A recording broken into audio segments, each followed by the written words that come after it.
Honourable members, a blessed good afternoon. This session is now resumed. Thank you.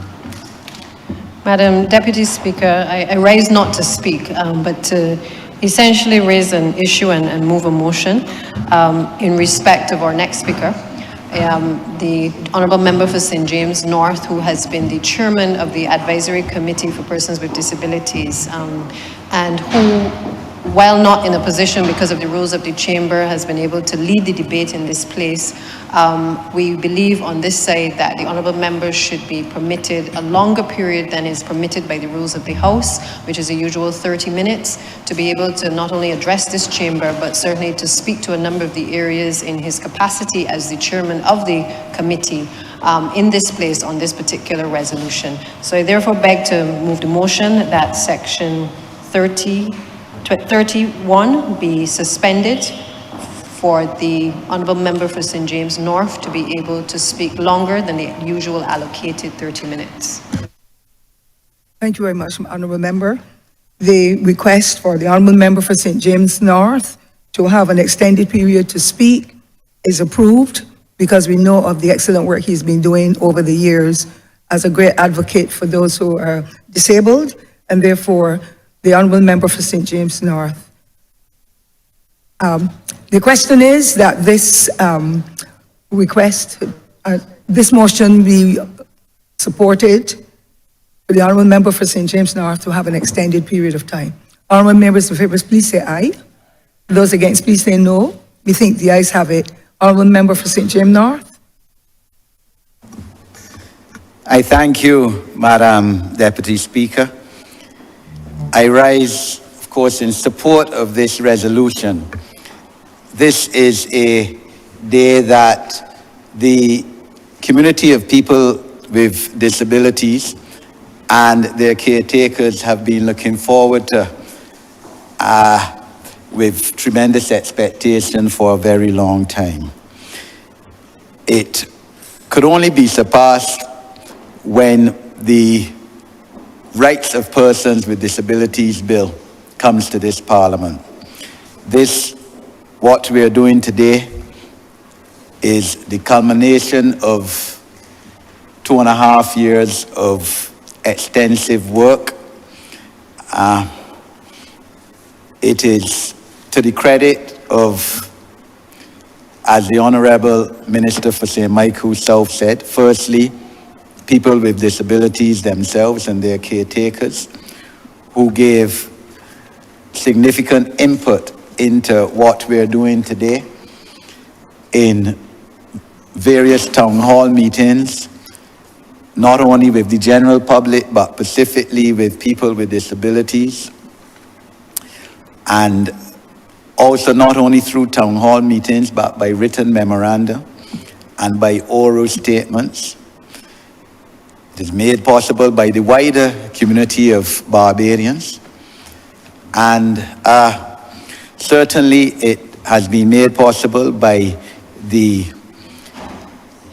wisdom of the Cabinet of Barbados, led by the Honourable Prime Minister, who, as we heard today, as we have heard previously, has an aunt who is deaf, who lived, I think, most of her life with the Prime Minister's, Honourable Prime Minister's parents.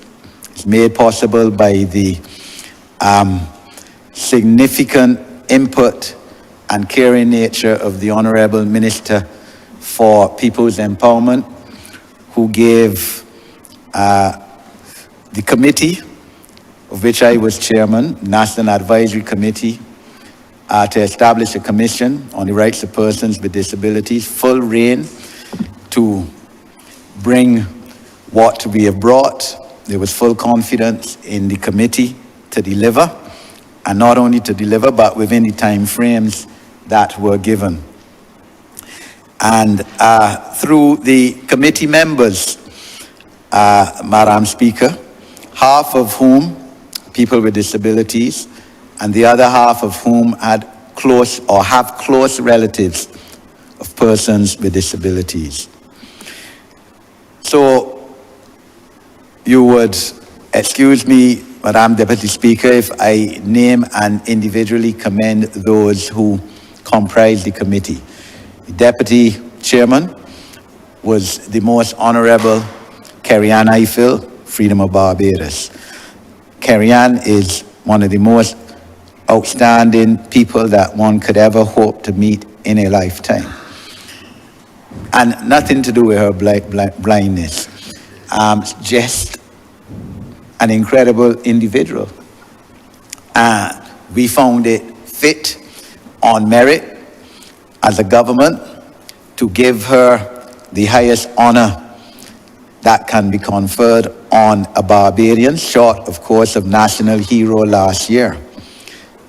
And she earned that title as of right, because every president of the Senate, past and present, has that highest award, national award, whether it's a knighthood, and now, of course, since we are a republic, the Most Honourable Freedom of Barbados.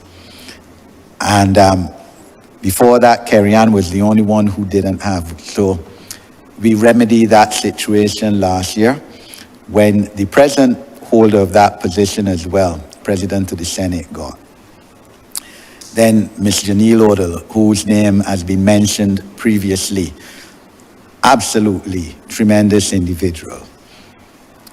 Blind, the only blind attorney at law in Barbados, but that hasn't never stopped her from being top of her class at Hewitton Law School, gaining a distinction, gaining first class honors in her law degree.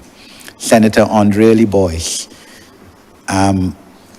Andrely speaks for himself, a member of the other place, just graduated 2 weekends ago with a master's degree in law, public policy, I believe. That is now his third or fourth university degree. A person who has made his mark in this society and in wider Caribbean, because he's on committees with the CDB, etc. Granville Carter, Barbados Service Medal, National Honor Awardee.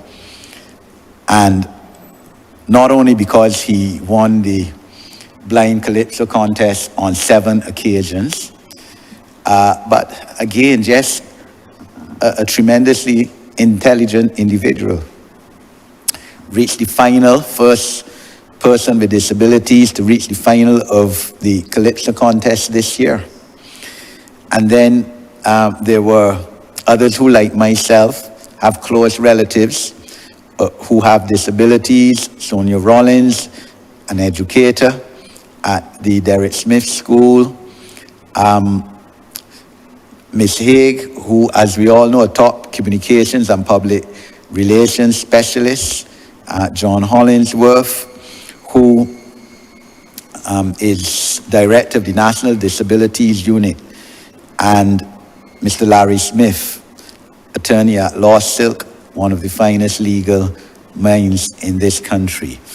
So it was a quality committee, and could expect nothing less than what that committee was able to produce, as I said, within the time period given to it of 10 months.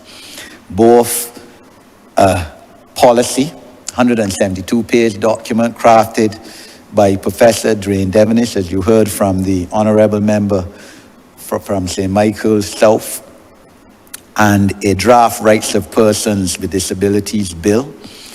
The consultant on that was Dr. Drayson Haynes, at the time Deputy Dean of the Law Faculty, the University of the West Indies now, a lecturer, law lecturer at top university in London.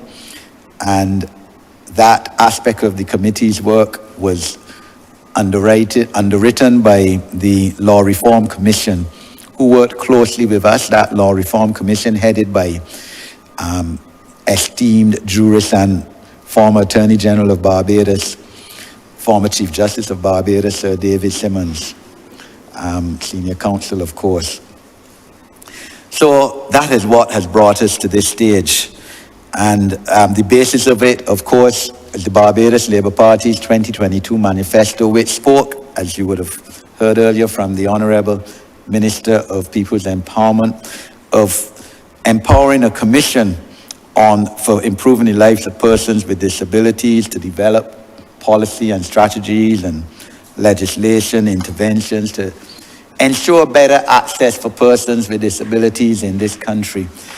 Our manifesto also went on to say that you have to empower economically persons with disabilities and therefore establish an Include Me BIM initiative to mainstream economic opportunities for persons with disabilities.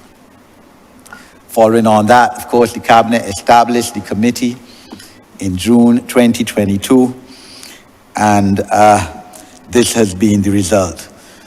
So to understand the concept, and I'm Deputy Speaker, I'd like to define, not only for the benefit of Parliament, of course, parliamentarians know, but for wider Barbados, what is accepted as a person with disability, and is defined in our draft legislation as to include a person with long-term and short-term, in fact, impairment, including physical, mental, intellectual, developmental, or sensory impairments, which in interaction with various barriers may hinder full and effective participation in society on an equal basis with others.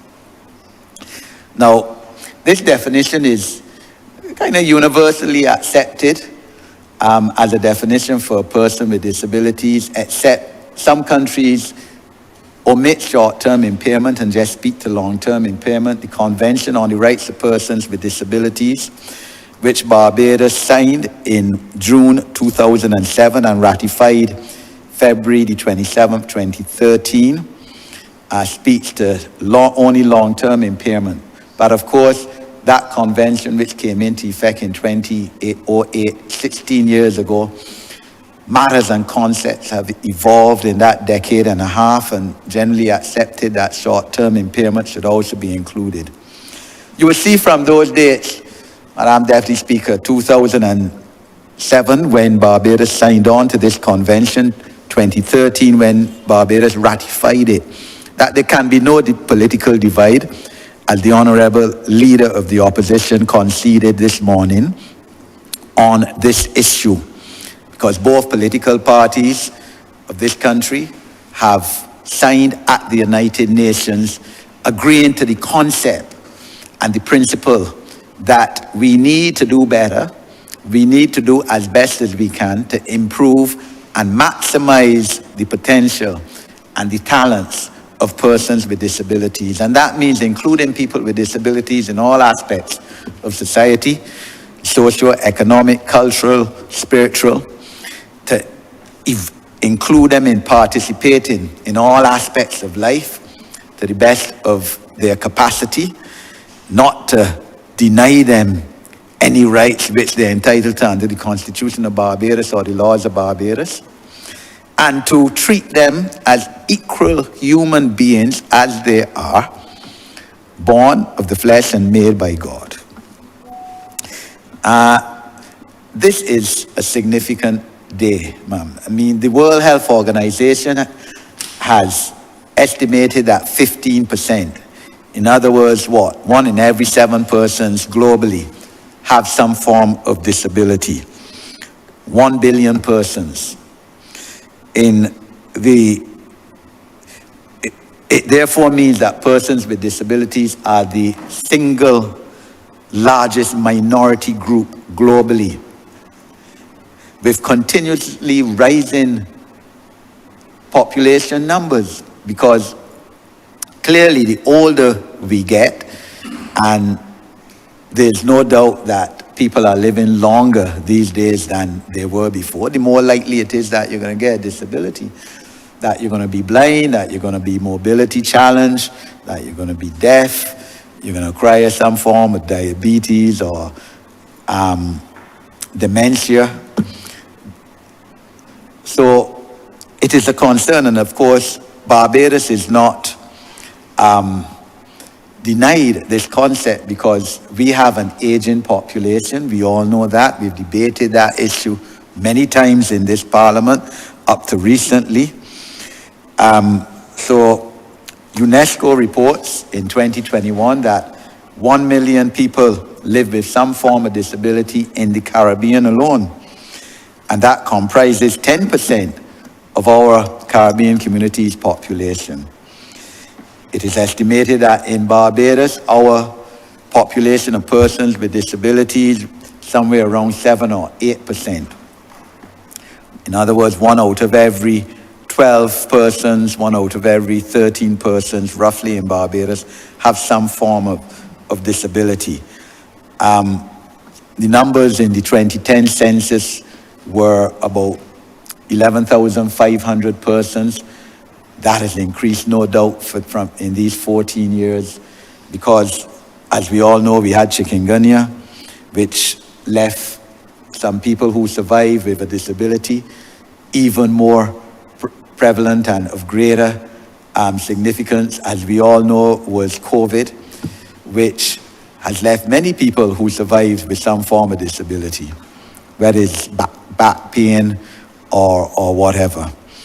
And therefore, this persons with disabilities is a category of people in our country that no caring government could ignore. And this government has stepped up and treated to the issue with what we're doing today.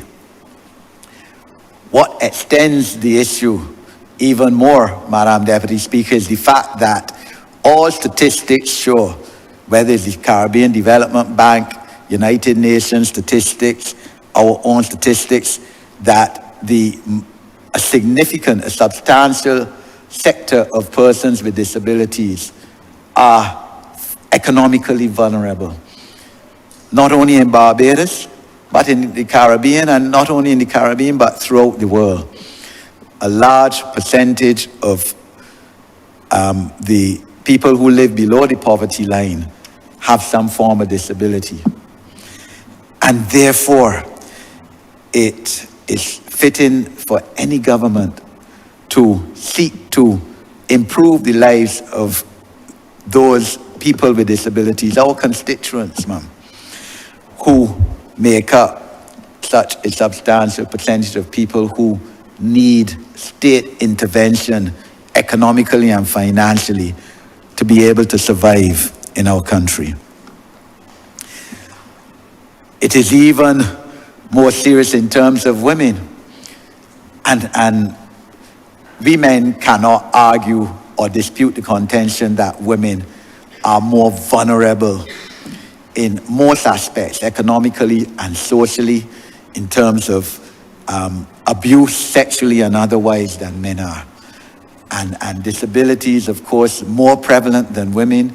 Women live on average longer than men in this country. And then, of course, children with disabilities is another aspect that you have to focus on, and that's accepted internationally at the United Nations. And we have followed that in terms of focusing not only especially on women with disabilities, but on children with disabilities as well. So the committee went about this in terms of getting data to compile its report, which is laid in Parliament today and is part of this resolution, in a very strategic manner. We first started out after being established in May 2022, we started out in June 2022. We're meeting with every ministry in this country, every ministry, to see what are the challenges, to brief the ministries on what we were doing, and in fact, quite honestly, to let senior ministerial officials from the permanent secretaries down come to an understanding of what is being faced. Because in a lot of cases, quite honestly, people's minds, even though they're top permanent public officers, their minds weren't addressed to the challenges of people with disabilities. or the challenges people with disabilities face on a daily basis. And I commend, as I have done previously in this Parliament, Madam Deputy Speaker, each and every minister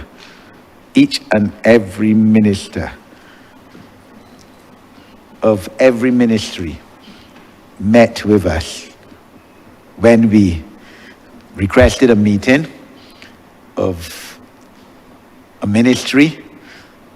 Invariably, in every case, the minister headed that meeting, that dialogue, and it was by Zoom then, of course. We're talking about June 2022. We were not yet out of COVID. These meetings were by Zoom. And every minister participated, led from the front. By that way, indicating their concern and their understanding of what needed to be done in terms of coming up with concepts, with plans, with strategies, and not only coming up, but implementing them to make lives of people with disabilities better. And after that, it's in the report of the committee listed all the various sectors we met with, the dates we met with them. And I just, for the public's sake, want to go through. We met with the United Nations, the agencies based in Barbados, the trade union movement, labor organizations, the business community, Employers Confederation, Chamber of Commerce, private sector associations. Some people we met, some of these organizations we met with on 2 occasions, the Human Resources Management Association, Hotel and Tourism Association, the Social Justice Committee, faith-based organizations, Banking Association, we met with them twice. We met, as I said, there's no politics, partisan politics in this. We met with the Democratic Labour Party on 2 occasions, the first by Zoom.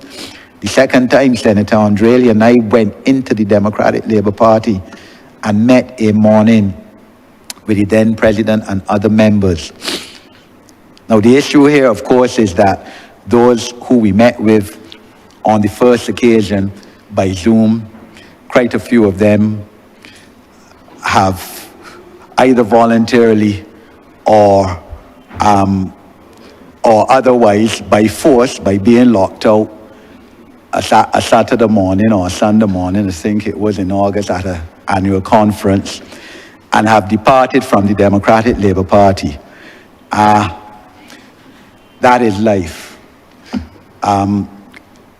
As we have indicated to the present leader of the Democratic Labour Party, the Honourable Leader of the Opposition, we are willing to come and meet with him wherever he wants to meet, because we recognize that the grand norm has changed in terms of the leadership of the Democratic Labour Party, and the Honourable Leader of the Opposition confessed that he's a student in this area, and we're willing to meet with him to brief him and clarify any issues, because as he has said, and you have to give him credit, Madam Deputy Speaker, for coming today and, agreeing that there's consensus on this issue, as there has to be. And we have to present to the public a common front on this, and we're willing to come and speak with him, go through each, however long it takes, at any time, any place, on the policy. We will send him the draft legislation, as we had sent the previous president. The previous president of the Democratic Labour Party is in possession of what was at that time the latest version of the draft legislation. We will send the Honourable Member for Christchurch South the same, so that when, as the Honourable Member for St. Michael South said, the bill, Rights of Disabilities Bill, comes before this Parliament before the end of the year, there will be consensus on that as well. We met with all the tertiary and private educational institutions, medical, dental, occupational therapy, pharmaceutical, fraternities, private Sector Transportation Association, Grantley Adams International Airport, the insurance companies, telecommunication companies, building and civil engineering companies. We met with the Alliance Party for Progress. In other words, the Honourable Mr. Joseph Atherley, who was immediate past leader of the opposition. All of that we did. As the Honourable Member for St. Michael South said, I had over 75 meetings, town hall meetings all around Barbados.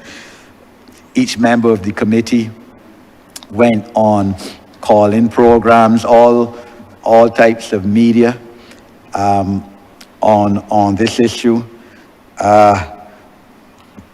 And like I said, we received an analyzed written memorandum on invitation from various NGOs and individuals. We also wish to commend the secretaries to the committee.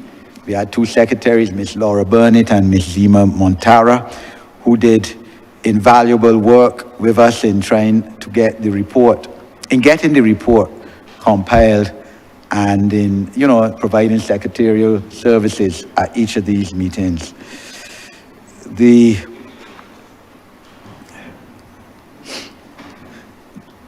The national policy document, as you see, follows certain thematic areas, which the Honourable Member for St. Michael South went through some, and it aims essentially to strengthen and enhance national awareness of the rights and needs and concerns of persons with disabilities, to create a natural environment whereby all forms of marginalization, discrimination, and non-inclusion, and all barriers and constraints for the advancement of persons with disabilities are eliminated, and to create the enabling conditions for all persons with disabilities to fully access essential opportunities, resources, services, benefits to lead to achievement of their full potential, as well as personal and career development as equal human beings, to their inherent dignity, independent living, autonomy, as well as to their meaningful participation, inclusion, and engagement in Barbados development. In other words, like every other citizen of Barbados is entitled to. And the national policy, if I may say so, represents the most progressive, multifaceted, and targeted effort to advance and promote and protect the full rights and fundamental freedoms of persons with disabilities in Barbados that has ever been done. It, as we heard, Madam Deputy Speaker, everything can be done in a day. Rome wasn't built in a day. And therefore, the policy document is a 2023 to 2030 document with short-term aims of between 1 and 3 years, many of which have been started already, and we will come to that. Medium term between 3 and 5 years, and then long term between 5 and 7 years. These are the goals which have been set. The vision statement of the national policy is the realization of a fully inclusive Barbados society that promotes the self-determination, dignity, and equality of all persons with disabilities, free from discrimination, in a way that empowers them to lead safe, productive, and fulfilling lives and careers and destinies. And today, Madam Deputy Speaker, while we were waiting for Parliament to start, the media took the opportunity to interview some of the persons with disabilities who have attended today's sitting, and let me commend those that have attended. Essentially, the leaders of the community for people with disabilities attended and are still here, attending this sitting here today. And this shows the importance, and as they told the media, the significance of today, of what this government is doing. They said that today is a day that they've waited for a long time. They mentioned that transportation, accessibility to the built and natural environment of Barbados is one of the most significant of import to them. The issue of employment. We've heard that only 10% of people with disabilities in this country, adults with disabilities, are employed. And that is obviously a serious issue of which no country can be proud of. The reality is that globally, 80% of people with disabilities, it is estimated, are unemployed or not employed in terms of self-employment. So we have a lot of work to do in this area. They also mentioned education and obviously health, because the health of a nation is the wealth of the nation. And I noted with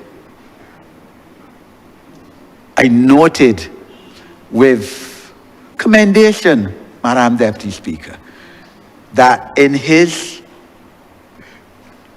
inimicable way, and let me put it that way, the Honourable Leader of the Opposition mentioned the concept of affirmative action. And he spoke about it in terms of the American situation and what the Supreme Court inexplicably in America has now done in terms of removing affirmative action, which helped a vulnerable sector of their population, black people, for the last 60 years, better themselves in terms of their social and economic standing, and have now cut that down. And he spoke of affirmative action, and therefore I took that to mean that the opposition party will join with this government in its concept of affirmative action for people with disabilities. This is a concept that we are preaching and which will be in the draft, which is in the draft legislation, let me put it that way, on rights of persons with disabilities, because we believe that people with disabilities are so far behind and need the help of affirmative action. In other words, if there are two people of equal merit and qualification who have applied for a job, one with disabilities, one without disabilities, that the person with disabilities should get the job. If not, as the Honourable Minister for People Empowerment said, you can address in any significant way the fact that only 10% of adult people with disabilities in this country have a job or are in sustainable self-employment. You need that kind of concept, that kind of transformation, reformation, to really assist people with disabilities in terms of employment.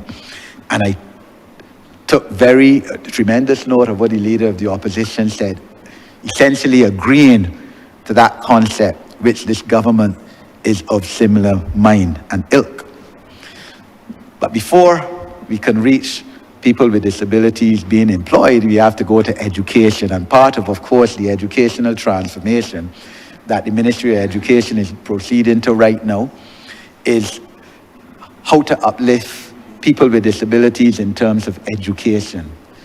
Because, Madam Deputy Speaker, the fact of the matter is, even though we have had on our legislation an education, from the time they had an Education Act of 1962, I think it was 1961, maybe December came into force in 1962.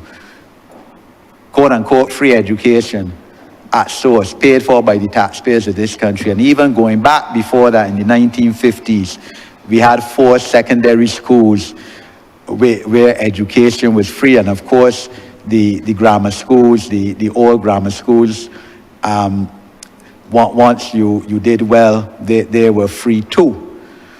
But the reality of the situation, and we heard on a nightly basis, as the Honourable Minister for People's Empowerment said, parents come and talk about the challenges of getting a proper education for their children with disabilities. In one case, one mother said she had to switch schools 9 times. Another one said 10 times.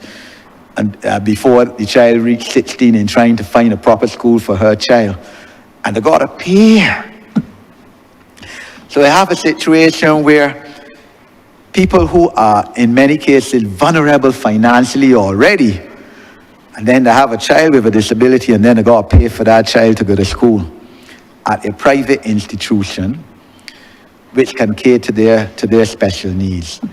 In a lot of cases, the Ministry of Education pays a subsidy for that child's education, a bursary. In a lot of cases, the Maria Holder Trust, the Sandy Lane Trust, pays a subsidy for the education, like the school in just half mile from here in Perry Gap, off of Robert Street, paid for by Sandy Lane Trust, in a lot of cases the students, but it is not a full subsidy. Parents still have to look for some funds. And in addition, because of the peculiarities of the disability, the parent has to pay for transportation for that child to go to school. So therefore, traditionally, there's been a high level of absenteeism from school because the parents can't afford to pay the transportation every day to go to, let's say, the Chandler School, which, as you well know, ma'am, in your constituency, is not a half mile down the road from where a lot of children with disabilities live. So these are now the daily reality of persons with disabilities and their parents and their caretakers. And this is what this policy seeks to address. We have not reached the mountaintop. We have not come here today to say that everything is now fine and dandy with people with disabilities. Rome was not built a day. But by what we are doing today, and by what we propose to do before the end of this year with the Rights of Persons with Disabilities Bill, we have gone a significant way further up the mountaintop than we were 3 years ago. So, the issue of access to the built environment, access to transportation, and the Ministry of Public Works, Transportation, as we know, in our first term of office, brought in 59 electric buses, all of which have facility for persons who are mobility challenged. First time in the history of Barbados that has been done. We have made it a point to try and get better access for people with disabilities in terms of the built environment. So I believe that all buildings for which the public has access to under town planning legislation and regulations, conditions must have access for persons with disabilities. All new buildings. Of course, though, that leaves the buildings that are there now, and in a lot of cases, let's face fact, there's a difficulty. And under the draft legislation, owners of these buildings, operators of them, will be given time to retrofit these buildings, because it can't be that a person with disabilities can't get in a building that the public is invited into. I mean, they're not aliens. They're normal human beings. And you can see from this the input of the thrust of the government of Barbados, initiated by the committee, that you go to cultural events now, botanical gardens, for instance, and you see more people with disabilities there than ever before. People, mobility challenged, blind people, because as has been said in here by both the Honourable Minister and by the Leader of the Opposition, days were not long gone where persons with disabilities, children with disabilities were hid in the back room of their house. When you visit the house, you can't see them. Like if the parents were ashamed, like if the parents felt that it was their curse that they did something wrong, that they bore a child with disabilities. And the days of that have to be gone. Have to be gone. It's nothing to be ashamed of. So it was a pleasure, for example, seeing the concerted effort by the Ministry of Culture within the last year to include persons with disabilities in national cultural events. When the monument to Barbados, just a stone's throw was was unveiled in National Heroes Square last year. I think it was late last year, and they had a cultural show. They had 4 acts, including persons with disabilities, for instance, and this has to be so, must be so. They have to be included.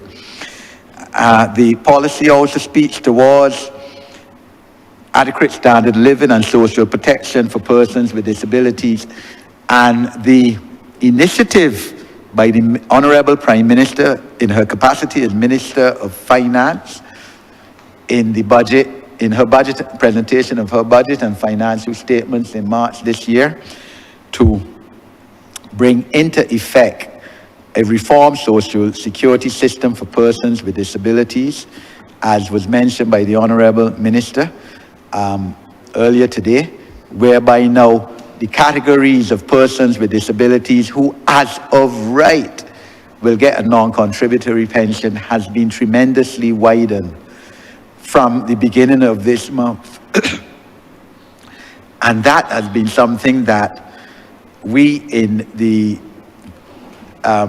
persons with disabilities and advocates like myself, I have been in this field for 35 years, have been calling for years, because since 1967, when the National Insurance Scheme Act came into force, it was only blind persons and deaf persons without speech who got a benefit as of right from our social security system.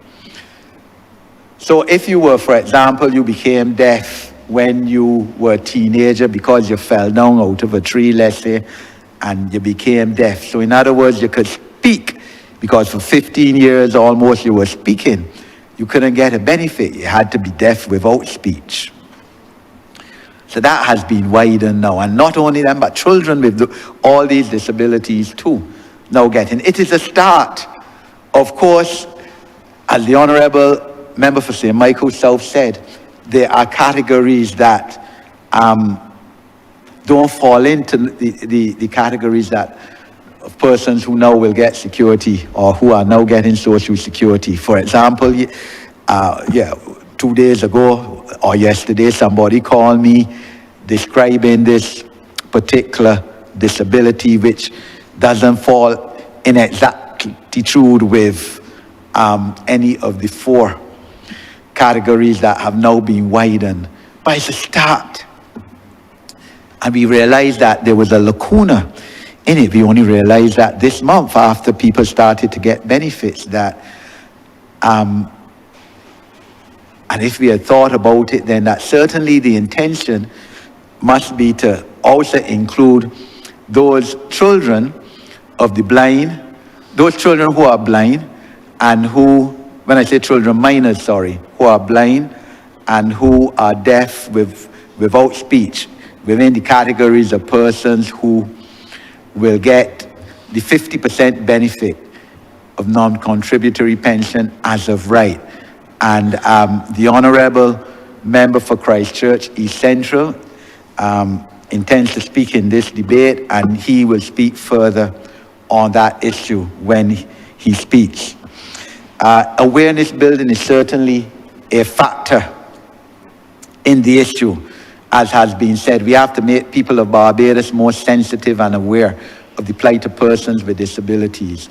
So that, for example, as has been said, and as the Honourable Leader of the Opposition also raised, in addition to the Honourable Minister, the issue of parking in car park spaces reserved for persons with disabilities. I know that in last year's debate in the other place on the financial statements and budgetary proposals, an independent senator said that if they gave her money, she would give up her law practice and go about Barbados to fine everybody who passed illegally in a car park reserved for persons with disabilities, that she felt so strongly about it because she herself has mobility challenges.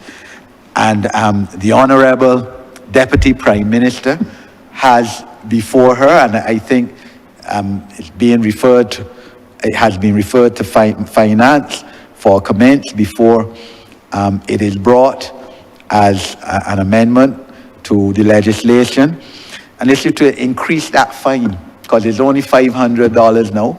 So somebody might say, man, I care about $500, man, I only 5 Sir Grantley's, man, if they fine me, man, I don't care, let me park in the spot. And when you tell them something, won't tell you about your mother and yourself, that things you don't know. So the fine has to go up. It has to become a fine that befits the offense. And it has to be enforced, because that is another problem. We have to find a way to enforce this against these whatless people. As the Honourable Senator said last year, these whatless, no-carers people. Because it's a serious issue.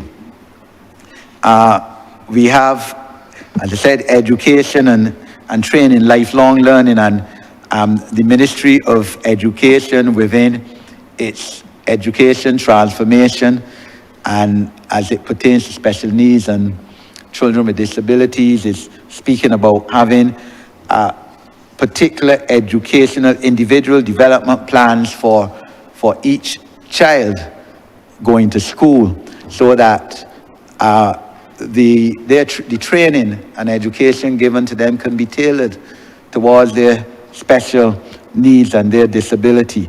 And that is important. There has to be a national register detailing the skills and qualifications of persons with disabilities, so that an employer could go to this register, can call National Disabilities Unit, can call the Council for the Disabled, and get a list of persons who can qualify and merit the job, because people with disabilities are not asking for tokenism. They are not asking to be handed a job which they're not qualified to do.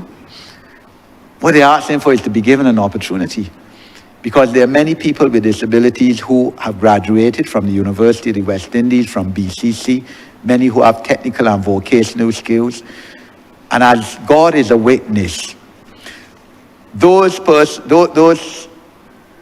employers who give people with disabilities an opportunity realize and say that the better workers than people without disabilities.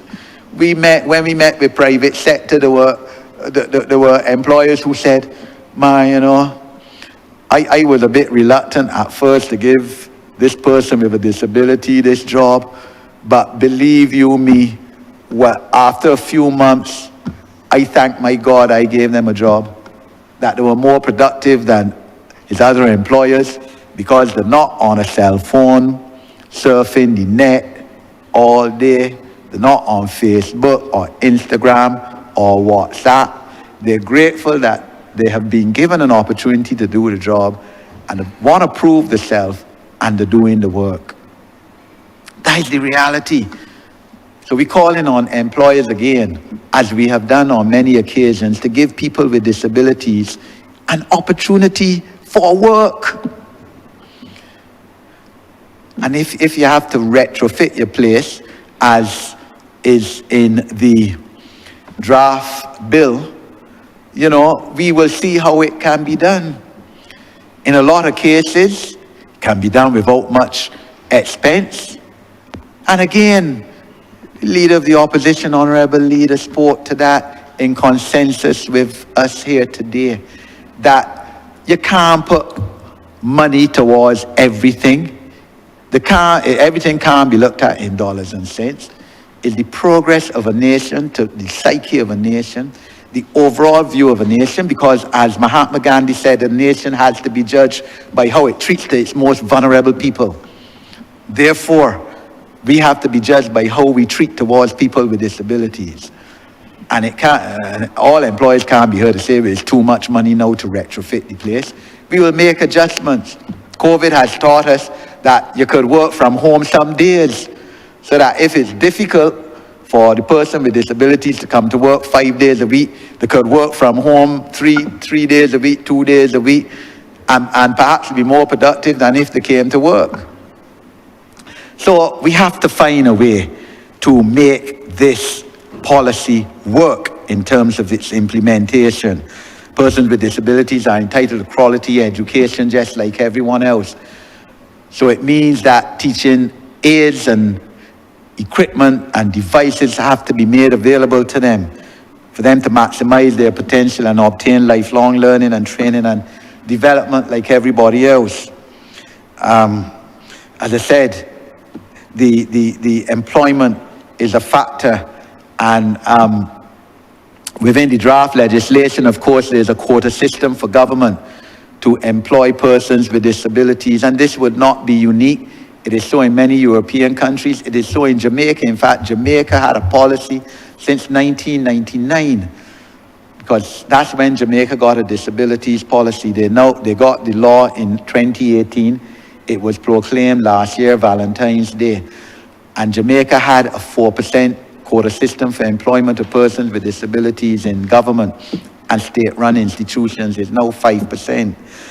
And a concerted effort being made to train persons with disabilities so that they can take these jobs. The private sector has to throw in its weight, because government can't do everything. Everything can't be on government. The private sector has to throw in its weight to assist in this regard as well. Healthcare speaks for itself. No need to go into that. I mean, healthcare for a person with disabilities is, on average, is clearly more than it is for someone without. And issues even of children who have autism and having to pay $600 or $700 to be given an anesthetist to quiet them down before they can get dental treatment. These are the challenges that people with children with disabilities, that people with disabilities face. And we heard, for example, during the meetings that a deaf person may be at a polyclinic waiting to be treated, and no one realizes, those in authority, that he or she is deaf, and they call the name, the person sitting down there. But obviously they can't hear the name, and they're going on and they're waiting there, and the name call. So more people in the customer service arena, in the public sector and private, have to be trained to understand how to relate to people with disabilities. We need more people trained in sign language. And, you know, I confess, it's only now I formally learn in sign language. I formally take in sign language classes with Miss Bonnie Leons, who is here helping interpret today. Every Saturday morning I go in there. Because, to be truthful, look, I've grown up with people with disabilities, and I found a way to communicate with the deaf from the time I was young. Everybody knows my sister is born deaf, who is here today.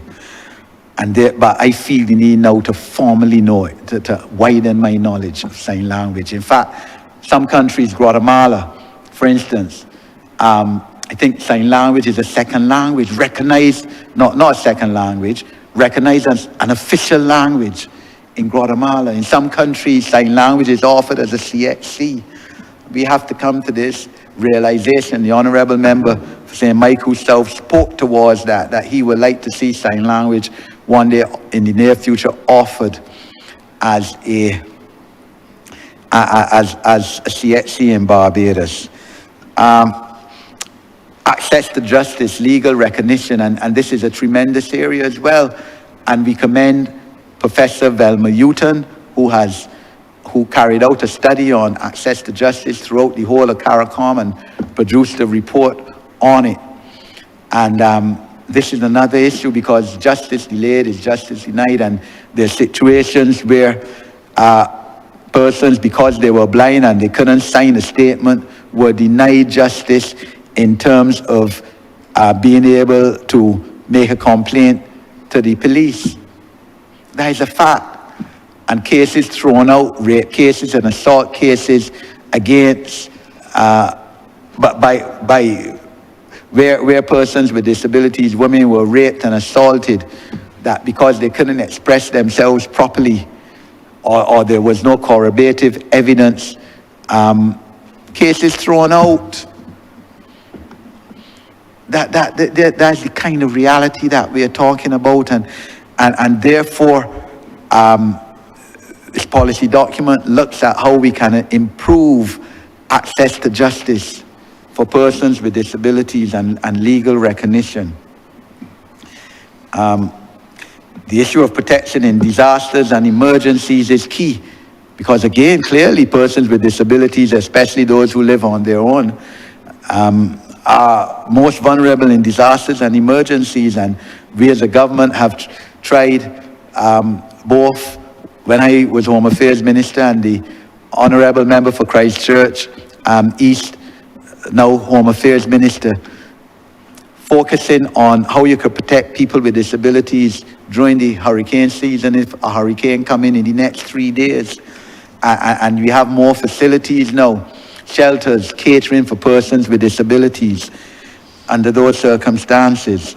It's a situation where, of course, we are awaiting the report of the Constitutional Reform Commission. And I know that that commission received memorandum that disabilities, the concept of disabilities should be recognized as a fundamental right which require protection in our Constitution in the human rights section, just like how gender and religious freedom and are protected, and race and are protected from discrimination. So these are all issues which, on average, I suppose the average person without disabilities who has never had to confront a person with disabilities within their home environment or their good friend doesn't address their mind to. But the reality is, God forbid, anybody could get a disability at any time. That is why you should remain humble, or one of the reasons why you should remain humble and don't get too powerful, because in a whiff your life can change, in a car accident or whatever. The legislative, the report of the committee spoke about the laws that need reforming, and of course the Education Act needs to be reformed and is in the process of being reformed. He spoke about the Road Traffic Act needing reform, the Representation of the People's Act, because you have a situation now where, let's say a blind person goes to vote, which is their constitutional right. Every Barbadian has the right to vote and are encouraged to vote. Go to vote in an election. And just I mean, let me speak for my constituency. From the time I started to run, of course, focusing on people with disabilities voting, I tried to make sure that all the polling stations in my constituency were accessible to persons with disabilities. The frank truth is that the first time I ran, it was not so.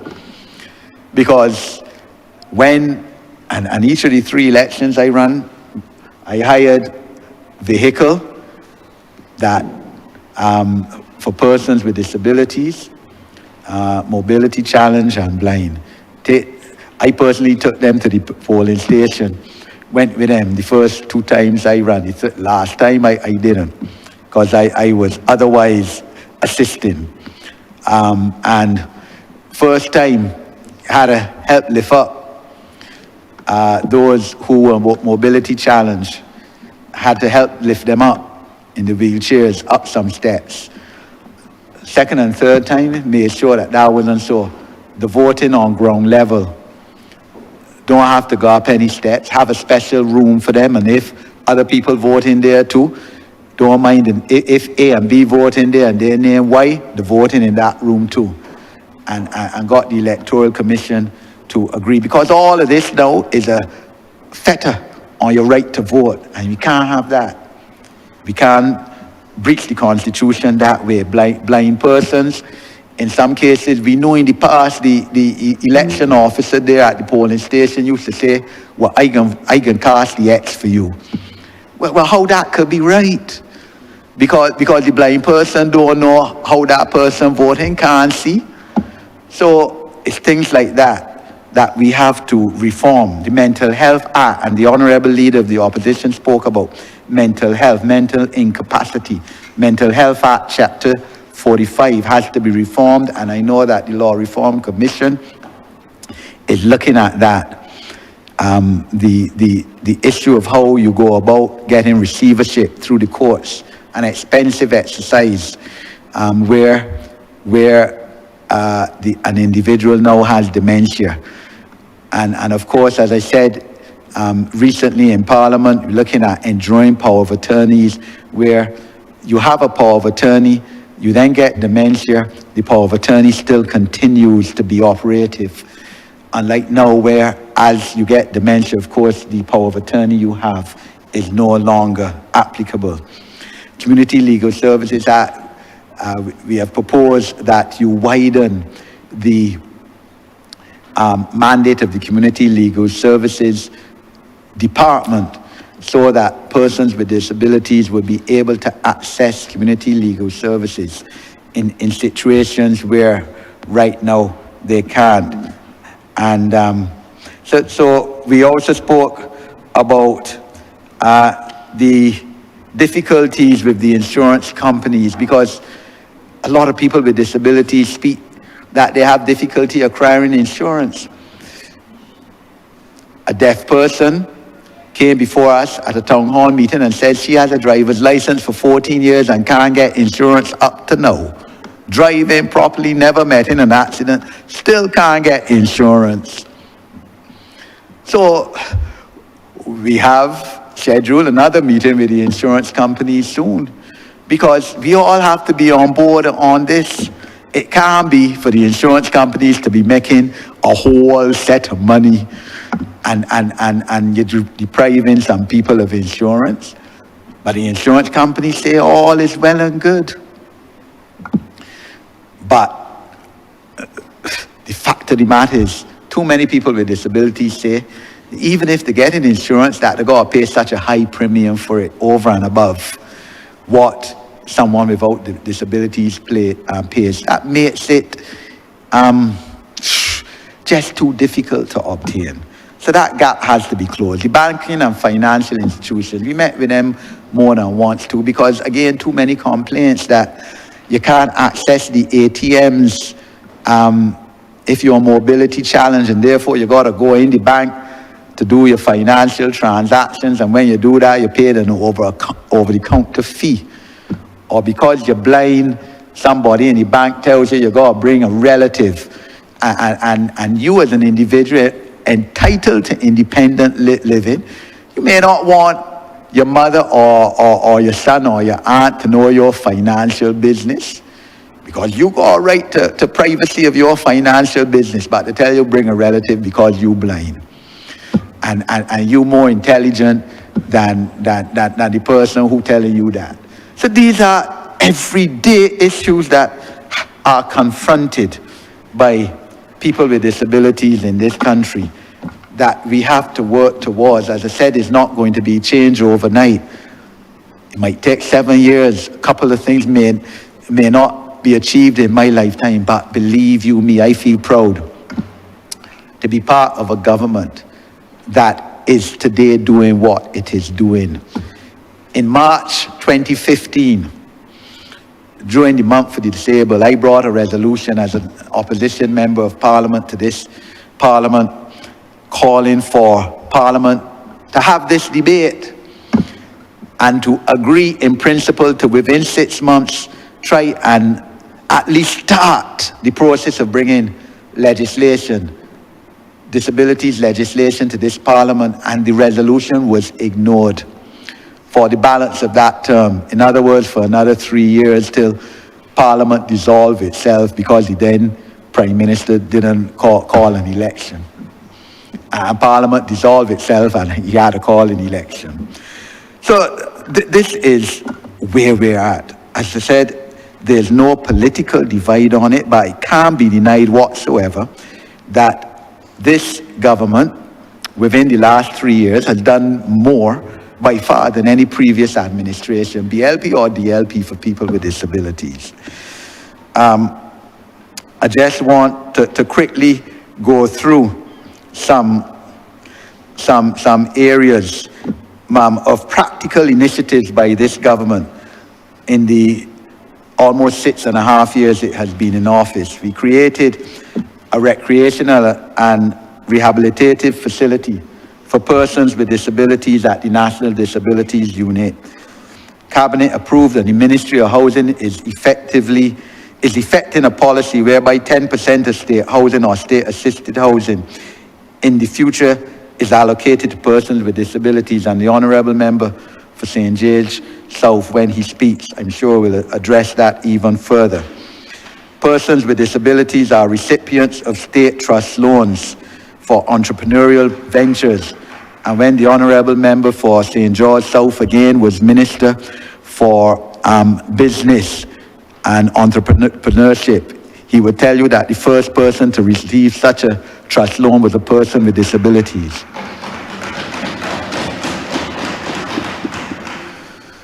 Parliament approved policy whereby persons with disabilities, and I think that was in 2020, whereby persons with disabilities together with residents in the particular community engage in at least 5% of state infrastructural developments in any district. So you're doing a project in a district, you're mandated to employ 5% of the persons at least have to be a person with disability or a person from that district.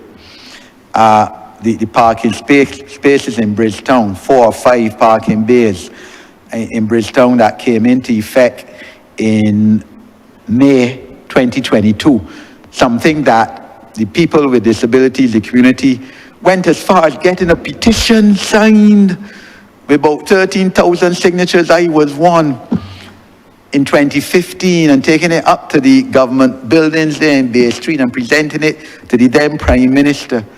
And nothing was done in those 7 years until 2022, when the Honourable Deputy Prime Minister became Minister of Public Works Transport. We went down there in Bridgetown and had a ceremony to give 4 or 5 parking spaces to people with disability, for the people with disabilities and vehicles that are traveling in to park. So Chris Jukes, can't recognize strangers, but who is here, I believe he was the first person to park in the spot. The Barbados is signatory to the Marrakesh Treaty in February 2023. Under that treaty, and that's very important to blind persons, permits the adaptation of published works to be accessible to the blind. In other words, it gets around copyright legislation, where you can, adapt material, written material, as an exception to the blind, and you won't be breaching copyright law.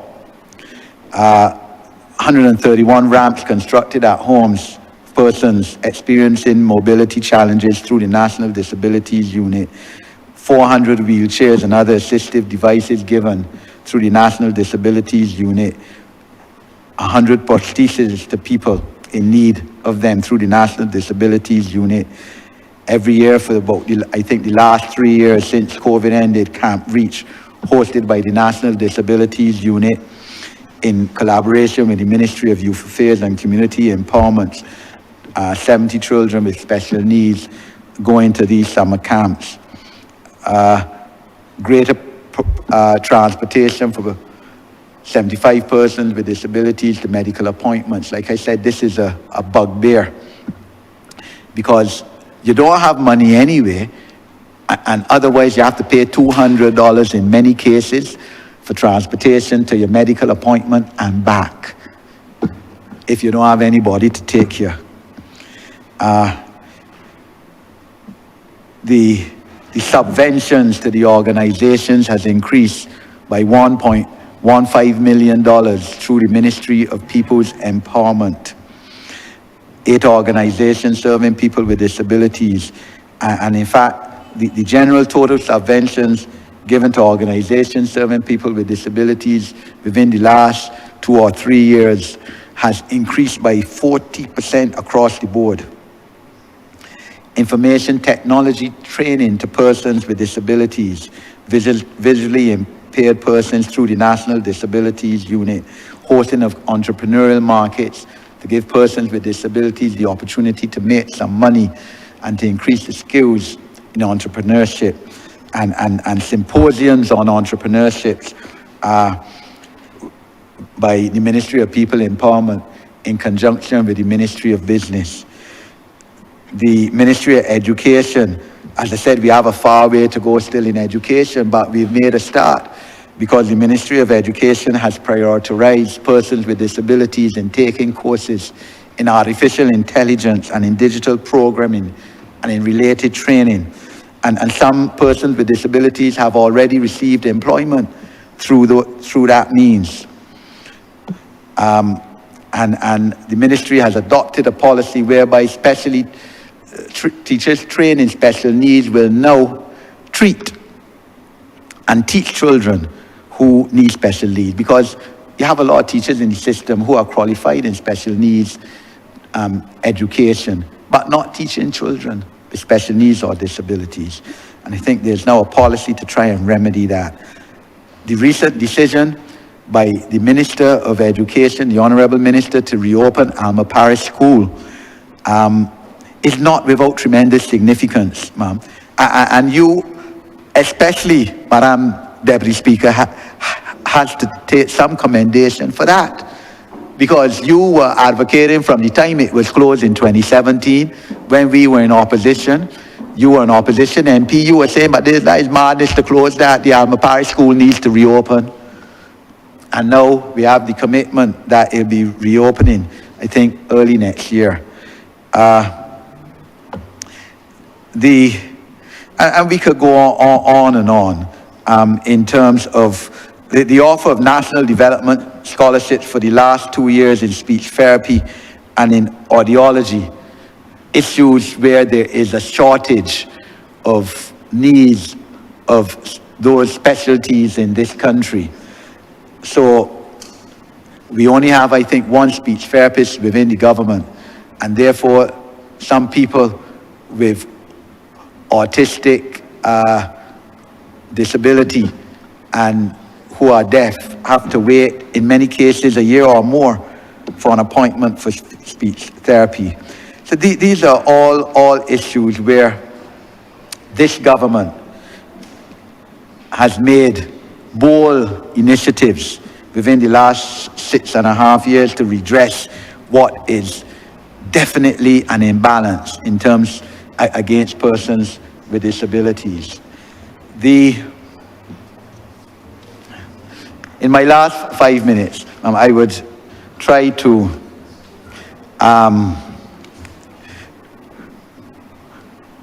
wrap up and to address the issue of the Disabilities Bill, which will form a tribunal where complaints by persons with disabilities, where they are complaining that they're being discriminated against, will be heard. And that tribunal will be very important, and the commission as well. The issue as well has to be, when we met as a committee with each of the ministries, we asked the ministers, look, would you agree in principle to have a person with disabilities on any statutory board or any state committee or school board that is under your ministry? And invariably they said, yes, look, yes, we will make an effort to appoint more people with disabilities on merit to be part of the governance structure in this country. And yes, that has been done to some extent. Sometimes I get calls from various ministers to say, Eddie, who you will recommend to put on this or that. And especially on committees such as infrastructural planning committees, because a person with disabilities should be on that committee to be able to tell the planning department, but look, you know, this elevator should be in Braille. So you have some government departments like and buildings like at Baobab Towers that have Braille in the elevators. But some that have been built within the last 10 years, they don't have Braille. So issues like that, you need input from persons with disabilities. These persons with disabilities need to be included in every aspect of this country. The issue is that, look, let me speak, if you bear with me, ma'am, for 2 minutes on my personal position. My sister is born deaf. I was 5 years old when she was born. I went to school at what was then the New Primary School, now the Wilkie Commonwealth School, in the same compound as the Irving Wilson School. It was called the School for the Deaf then. That school was established in 1967. So in other words, I grew up with a deaf person. Not only grew up with a deaf person, but went to primary school with deaf people. And at lunchtime, we used to play together. We used to ramble together, run races. So the deaf, of course, couldn't hear, but you will have somebody down there and to put up the hands so the deaf see them, and you know to start running the race. So I vowed from the time I was young that my life's role must be, if anything else, public life, to help and move and make life better for people with disabilities in this country. I am proud to have been given the opportunity by Cabinet and by my parliamentary colleagues full reign to do just that. And this is a significant day in my life as well. To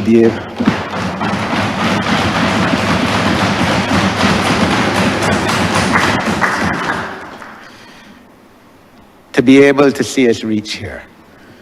As I said, we haven't reached the mountaintop. We have to bring the legislation as well to give persons with disabilities legislative rights that they can take to court. But again, I commend the Cabinet and the Minister of People Empowerment and everyone else who has brought us this far as we endeavor to try to redress the inherent imbalances in our society towards people with disabilities and to give them full potential and opportunity to develop as equal citizens of this country. It has to be continuous education of our people in terms of sensitizing them and everybody playing a role in making life better for people with disabilities. So there has to be a continuous public relations campaign on the issue. But we have come far, and I'm proud of the League of Young Socialists of Barbados Labour Party, who 2 weekends ago at our conference successfully brought a resolution to conference which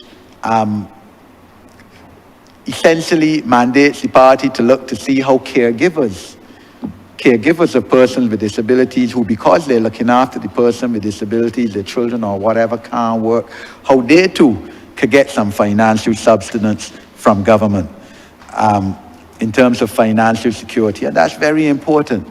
So, look, we've started the process already in terms, as I said, this month, reforming the social security system. It is not the be-all and end-all. I'm sure next year, as the Honourable Minister for People's Empowerment said in his estimates, he's proposing a bit more. And we look forward to the Ministry of Finance agreeing to that. Look, the basket is small, and there's a lot of pressure on a government to try to please everyone. What are the priorities? all sectors coming at you for more money for relief. But clearly there's been a recognition by this government that persons with disabilities are among the most vulnerable people, and that funds have to be spent to try to increase their position. Because if that isn't done, we as a country will suffer, because there's no use, for example, having our social security system, having to pay for, let's say, someone who was working in the public service, intelligent, but you're meeting an accident, so your back break up or your legs injured, and after a year, medically boarding you, and you have to go on disability benefits, which can't sustain you because there's only 50% or so of where you were working, but you're still intellectually capable of working. I've never understood that. So we have to find a way, both in government and private sector, whereby such a person can still continue to be employed, rather than having to be a recipient of disabilities benefit, again, a drain on our social security system, rather than someone who is advancing the development of our country by continuing to work. So, Madam Deputy Speaker, I thank you for giving me, more time by the standing orders being waived. And, I look forward to joining not only with fellow parliamentarians, but the whole of Barbados in getting the realization of this policy document. And when the law comes, the implementation of the law. I'm obliged to you, ma'am. Thank you, Honourable Member.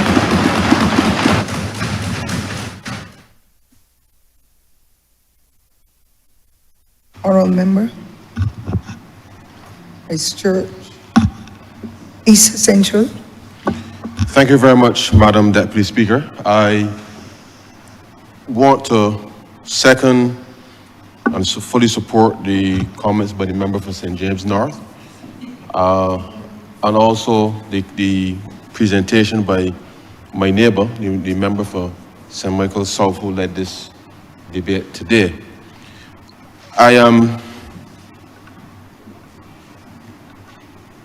As I listened to the member for St. James North, I found myself listening as a parent, as a minister, as a member of government, at various points in his presentation.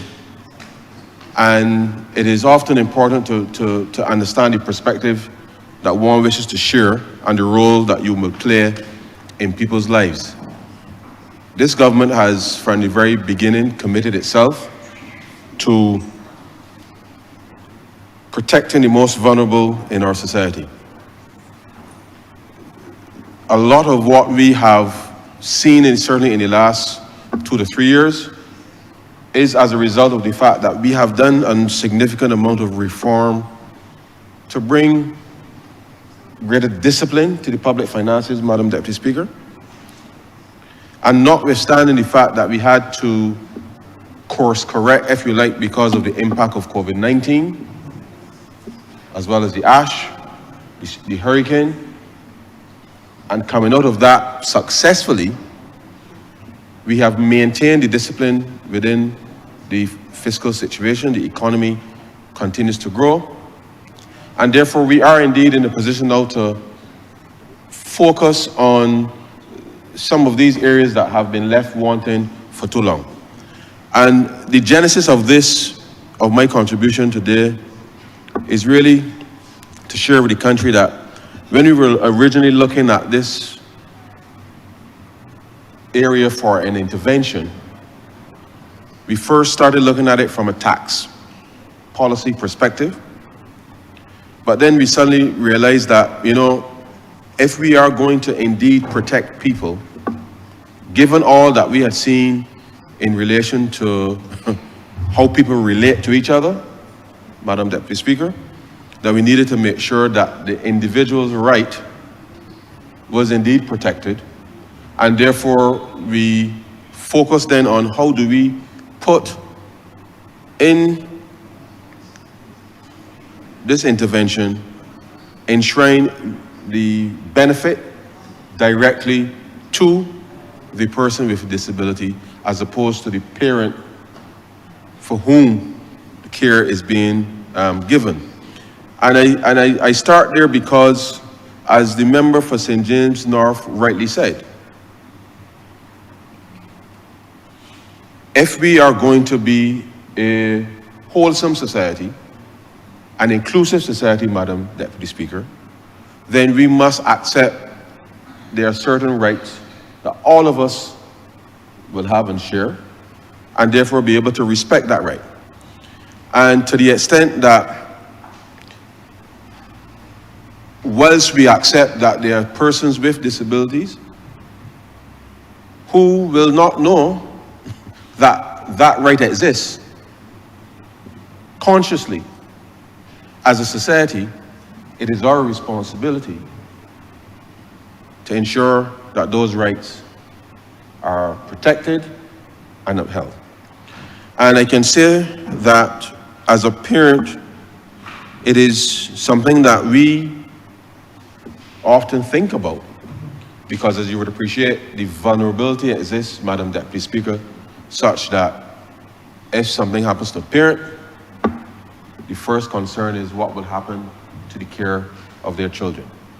And we have, as a society, to understand that it is all of our responsibility to protect those who are most vulnerable, but that we work together with the organizations, with the various government agencies, to ensure that these rights that we are seeking to protect, and I'm speaking now specifically of the financial rights, because as you know, Madam Deputy Speaker, within families, you have conflict,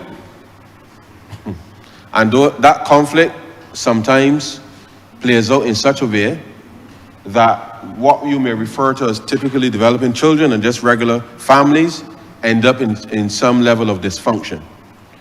In the case of persons with disabilities, we really can afford to have such dysfunction play out in such a manner that the persons with disabilities are further disadvantaged, simply because they are not even aware of the fact that there's something for them, and consciously aware that there's something for them, and to be able to articulate what their choice may be in a particular situation. And therefore, these are not simple matters, because even with persons for whom have clear conscience, I've seen families completely go at each other. And these are people who have no mental or physical disability. It's just pure animosity for each other. And we do not want that, Madam Deputy Speaker, for persons with disabilities. And so, as we think about how do we further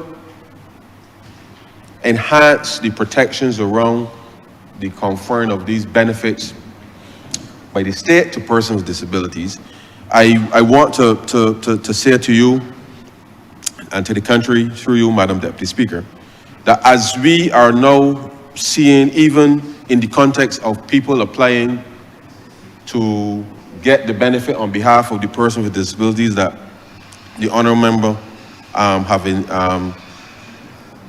given that the policy started on October 1st of this year. We've already had instances of both parents applying for the grant for the same child. And that is not something that one would think would be a normal thing. But again, if people are not communicating with each other for whatever reason, then obviously the NAS now has to figure out who to give the authority for the grant to be able to be dispersed. Because if it was in my case, for example, when my son does not speak, as you know, Madam Deputy Speaker, how would the NAS know whether to give me or my wife? And these are the things, Madam Deputy Speaker, that as a society, as government with its best intentions, through policy, are looking out for the people who are most vulnerable. There are still elements in the society that now have to resolve these things if the policy intent is to be met in real time to deliver on what it is supposed to deliver, Madam Deputy Speaker. And therefore, I can only urge Barbadians that in these matters, you must be able to set aside whatever relationship issues exist and focus solely, Madam Deputy Speaker, on how you are actually going to help the persons for whom this help is intended to provide. Persons with disabilities have a range of issues that they have to confront. And this should not be one of those areas that they now are confronted with simply because of some breakdown in the family. And I say that because as we are consciously trying to figure out how to better deliver care for people, at the end of the day, the care has to be delivered by somebody in the community. And with the best will in the world, we do not need this type of disharmony, if you like, within the context of being able to deliver this policy. Equally, I am very comfortable with where we have settled on the broad policy as it relates to people with disabilities. What my concern is how the rest of the society, whether they are public servants or persons in the wider society, how the people on the front line now are actively thinking about how they, every day,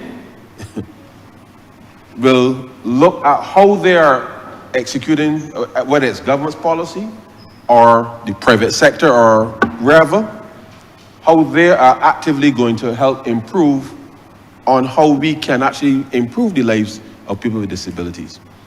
And to the extent that we have settled policy and it's being drafted into the legislation, at the end of the day, somebody has to go there tomorrow or the day after the legislation is passed, and should start doing it already, in terms of how my department interacts with persons with disabilities.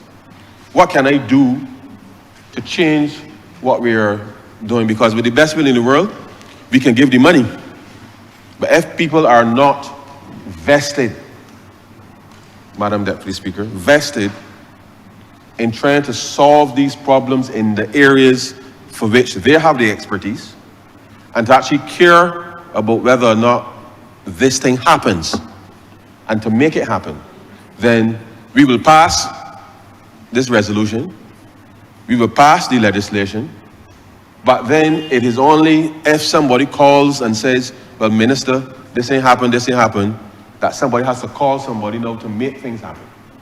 And therefore I know that the committee has met broadly, but I hope that you continue to be as aggressive as you have been so far, because you cannot rest until this thing is the lived reality for every citizen in this country.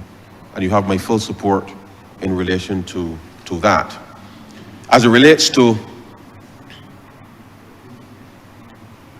issues in relation to accessibility, and as we see here, the Parliament itself is not sufficiently equipped for persons with disabilities and certainly wheelchairs. And given that we have spatial issues, even the relook and redesign of Parliament itself really should be completed, given that any of us, Madam Deputy Speaker, or anybody that I see here could be elected as a member of Parliament and can come to this place, and therefore the Parliament itself should make sure that it is accessible.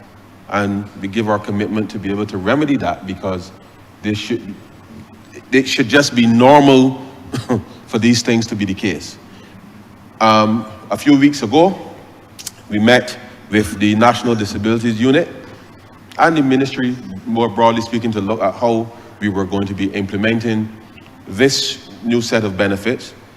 And I gave the commitment then that the NDU really should be developing a plan, the National Disabilities Unit should be developing a plan to be able to retrofit all of government's facilities over a 3-year period, such that it ensures that accessibility is front and center in relation to how government is taking this responsibility very seriously.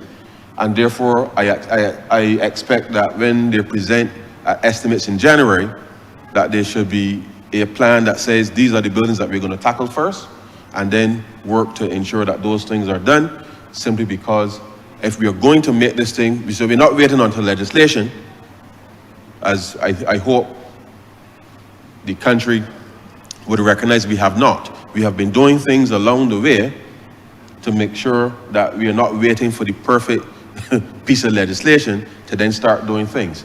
And therefore the NDU will be developing that plan that we will support to ensure that all of government's buildings over a 3-year period can be retrofitted, and to be ensured then that persons with disabilities can traverse any government building, and with that in mind, be able then to ensure then that when it comes to areas in relation to work, as we've been trying to do through the support that the member for St. Peter has been doing with the First Jobs initiative, to be able to expand and give persons with disabilities working with the private sector support through that specific initiative, that we can ensure then that people actually have spaces that they can work safely.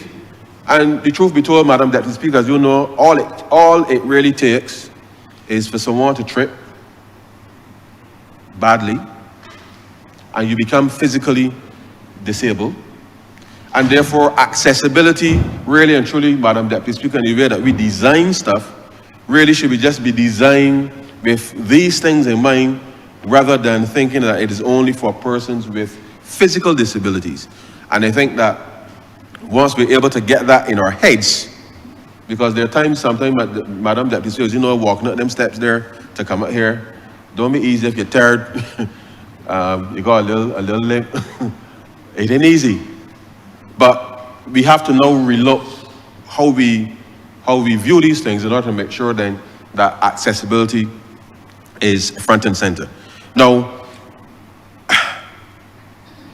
I know that we've done a number of resolutions here in Parliament. Earlier this year, we did the one with the Autism Association with respect to having the center, if you like, at the garrison for persons with autism as they get old, to be able to, older, I should say, to be able to support them with respect to life skills and the like. My son is 15 years old, Madam Deputy Speaker, will be 16 next Friday. And as you know, at 15, turning 16, you're in the midst of puberty.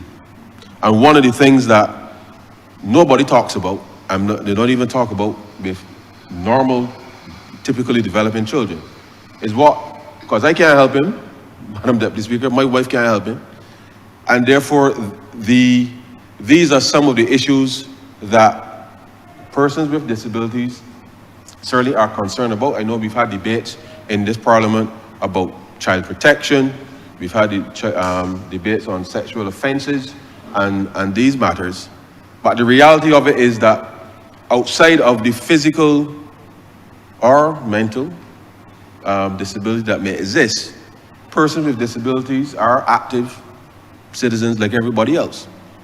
And the reality of it is that nobody in any shape or fashion, and this is not a criticism, this is just the way the society is. Nobody talks about these things. And I think we need to find ways to be able to help people to not just communicate, but how to deal with the result of these types of issues, because whether you're a typically developing child whom your parent is not educating you about puberty and sex and sexual reproduction, I have had conversations with my son. I do not know whether he understands anything that I've said to him, because he cannot communicate with me that whether he does or he doesn't. But we have, as a society, to be able to break these things down, because we will all be the better for it if we just took the time to have these conversations. I don't know where it will lead, but I know that not talking about it is not helping. And therefore, we need to be able to address that. Now, as it relates to more broadly how we are looking to further support, because I raised the issue of the life skills in the context that as children move into adulthood, you would appreciate that things change. And as things change, certainly the frustration, as I can attest, I can see in my son's behavior changes. And therefore, as parents, as caregivers, there is stress in respect to that. And therefore, the support that is offered, certainly by the associations and what have you, Madam Deputy Speaker, it really is invaluable, because nobody knows until you're in it. And therefore, I really commend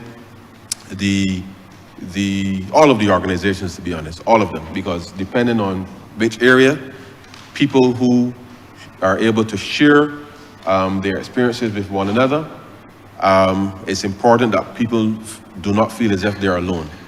And the worst thing that I think you can feel in this life is if you are alone in the world. But I think as a group of a very diverse community, that support is important, so that people know that there's always somebody that you can count on. And I think I want to just offer my applause for the wide range of associations who were represented here today, and really for volunteering to make sure that the fight is carried. And therefore, I think as a government, we are trying to respond as swiftly, as flexibly as we can in order to make sure that we can address a number of these critical issues. And so, Madam Deputy Speaker, this is one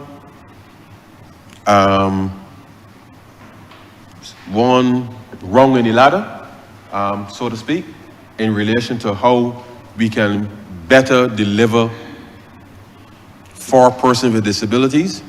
And I know that whilst people will ask about why this and why that and what have you, the reality is that we have seen over the course of the last few years a significant increase in diagnoses with respect to autism, and it's globally, but certainly in Barbados.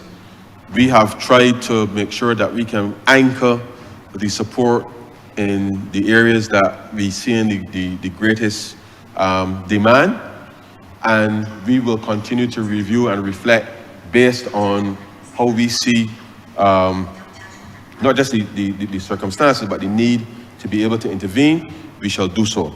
I did, the Honourable Member for St. James North, as we had discussed a few weeks ago, within the context of the existing policy, because when we were looking at this when was it? It was before the budget this year. When we were looking at this, the intervention was on the basis of the persons who were enrolled in the large enrollment in terms of persons within the primary and secondary school, based on what was presented to us. But what we will do is, with respect to children who are also deaf and blind, we will be adjusting the policy to equally include them with respect to the benefits that we have broadened, just to keep it consistent with what had already been in place. And therefore, we will expect that to be rolled out very shortly, and therefore no discrimination in that respect would take place. Now, Madam Deputy Speaker, this is an evolving space. And I want to say to the Honourable Member for St. James North, government's overall policy really is to see how we can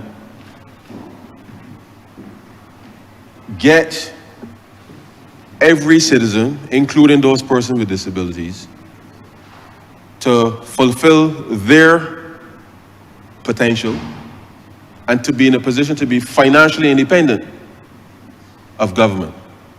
And therefore, the programs and support that we have put in place to facilitate that, because I do not wish for people to think that the non-contributory benefit, which is $960, if I'm not mistaken, a month, that is not what we want people to be living on. It is a stipend is for support as an adult. But if we can get persons with disabilities through the skills upgrade in whatever area you may wish to participate and get them into work, Madam Deputy Speaker, like every other citizen, then that really is what our overall mission really is. And therefore, the interventions in respect to what the Honourable Member raised in terms of what we have been doing, whether it's the trust loans, whether it is the cybersecurity training, whether it's the artificial intelligence training, or any other training program that the government is rolling out, we want to encourage persons with disabilities to sign up. We want to encourage employers in this country to hire the people who you know will deliver for you. And notwithstanding the fact that if we have to legislate, and I know that with respect to the building code, the issues in relation to how we would regulate around that, but if we have to legislate that buildings are accessible, then we may have to do that. If we have to give an incentive, we might consider giving an incentive. But the reality is, it is just the right thing to do. Because at the end of the day, Madam Deputy Speaker, when you're designing from inception, or if you have to retrofit, it makes more sense for you to be able to have more people coming to your business, engaging with your business, than not. Because if I can't get in the place comfortably, Madam Deputy Speaker, I ain't coming. And therefore, as we have seen, as government has tried to demonstrate, that this is a social investment in our people. And therefore, I want to say to the private sector, as I'm saying that government will undertake its own review of its assets, and over the next 3 years, Madam Deputy Speaker, through the work of the NDU, of course working in concert with the Ministry of Housing, but the NDU's focus is disabilities, and they're the ones who go around to private homes, as you know, Madam Deputy Speaker, dealing with the ramps and those types of things for people. We will let the NDU focus on how those retrofits will be required for government, let them execute that, and therefore allow our government facilities now to literally come up to mark in the shortest possible time, in order to ensure that at least if any citizen with disabilities if you have to visit any government facility, that we know that you would be accommodated appropriately and not have to worry about whether or not you can get in or out of the place safely. That is the absolute minimum that we should be doing. The internal, the change management and mindset, that's what now we have to work on with the management of our departments to ensure that the right protocols are in place, the right communications are in place, and that you have the right people. The right people. And I say that for what it's worth, the right people to actually ensure that the policy is the lived experience of people in this country. And so, Madam Deputy Speaker, I'm fully supportive of this resolution today. I promise not to speak very long, but I felt it was important to share my perspective, as I said, as a minister, as a parent, as someone who has, and I declare for a conflict, because that's how things would be looked at these days, a good conflict of interest in this particular area, because if we as a society do not acknowledge that we have a responsibility, individually and collectively, to look out for our most vulnerable, then I don't know what it is we're doing every day if we're not able to do that. And so, Madam Deputy Speaker, I'm fully supportive of this resolution, and with those very few words, I'm obliged to you. Thank you, Honourable Member. Honourable Member St. Philip North, please. Thank you, Madam Deputy Speaker. Well appreciated. First of all, I want to welcome who is left of the invited guests. It is definitely an honor to have you here. And I hope the conversation today has served you well, with the hope and the trust in the government that we will do better for you. We are here, all of us, to acknowledge the presence of the large number of those with disabilities living on our island. As many who have spoken before me had said, we have to acknowledge that there are various disabilities, both mental and physical disabilities, which people often forget that it goes beyond the physical disability, whether it be blind, can't walk, issues like that. We also have to acknowledge that there are long-term as well as short-term disabilities. Many people focus on the long-term disabilities, whether you're born with them, whether you acquire them as childhood and they last lifelong, but there are other disabilities short-term. I may get in an accident, I may hurt my back, which I did for a whole year, struggling with a cane. So as the honourable member who presented, those who live it know it. And that opened my eyes a lot to what people with disabilities faced during that year. We also have to remember people with chronic diseases, the NCDs, the catchword over the last 2 years or so.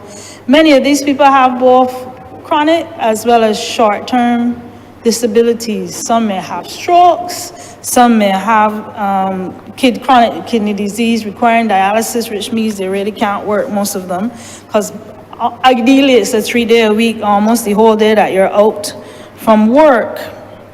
Autoimmune diseases, cataracts, glaucoma, all of these things are included. Mental health disability, people forget that depression and anxiety can really be debilitating. And I pause here to remember those who suffer from postnatal depression, women who have had babies that really cannot care for them because the depression is so severe that they're really not even able to go back to work, much less to care for the baby. And we have said repeatedly that the country is facing I don't want to say epidemic of those who are aging. Our population is aging rapidly, and we expect even more disabilities to come out of this. So we are well aware of what is going on. I want to just pick out a few areas to speak on that the other members have spoken on too. So forgive me if I appear repetitive.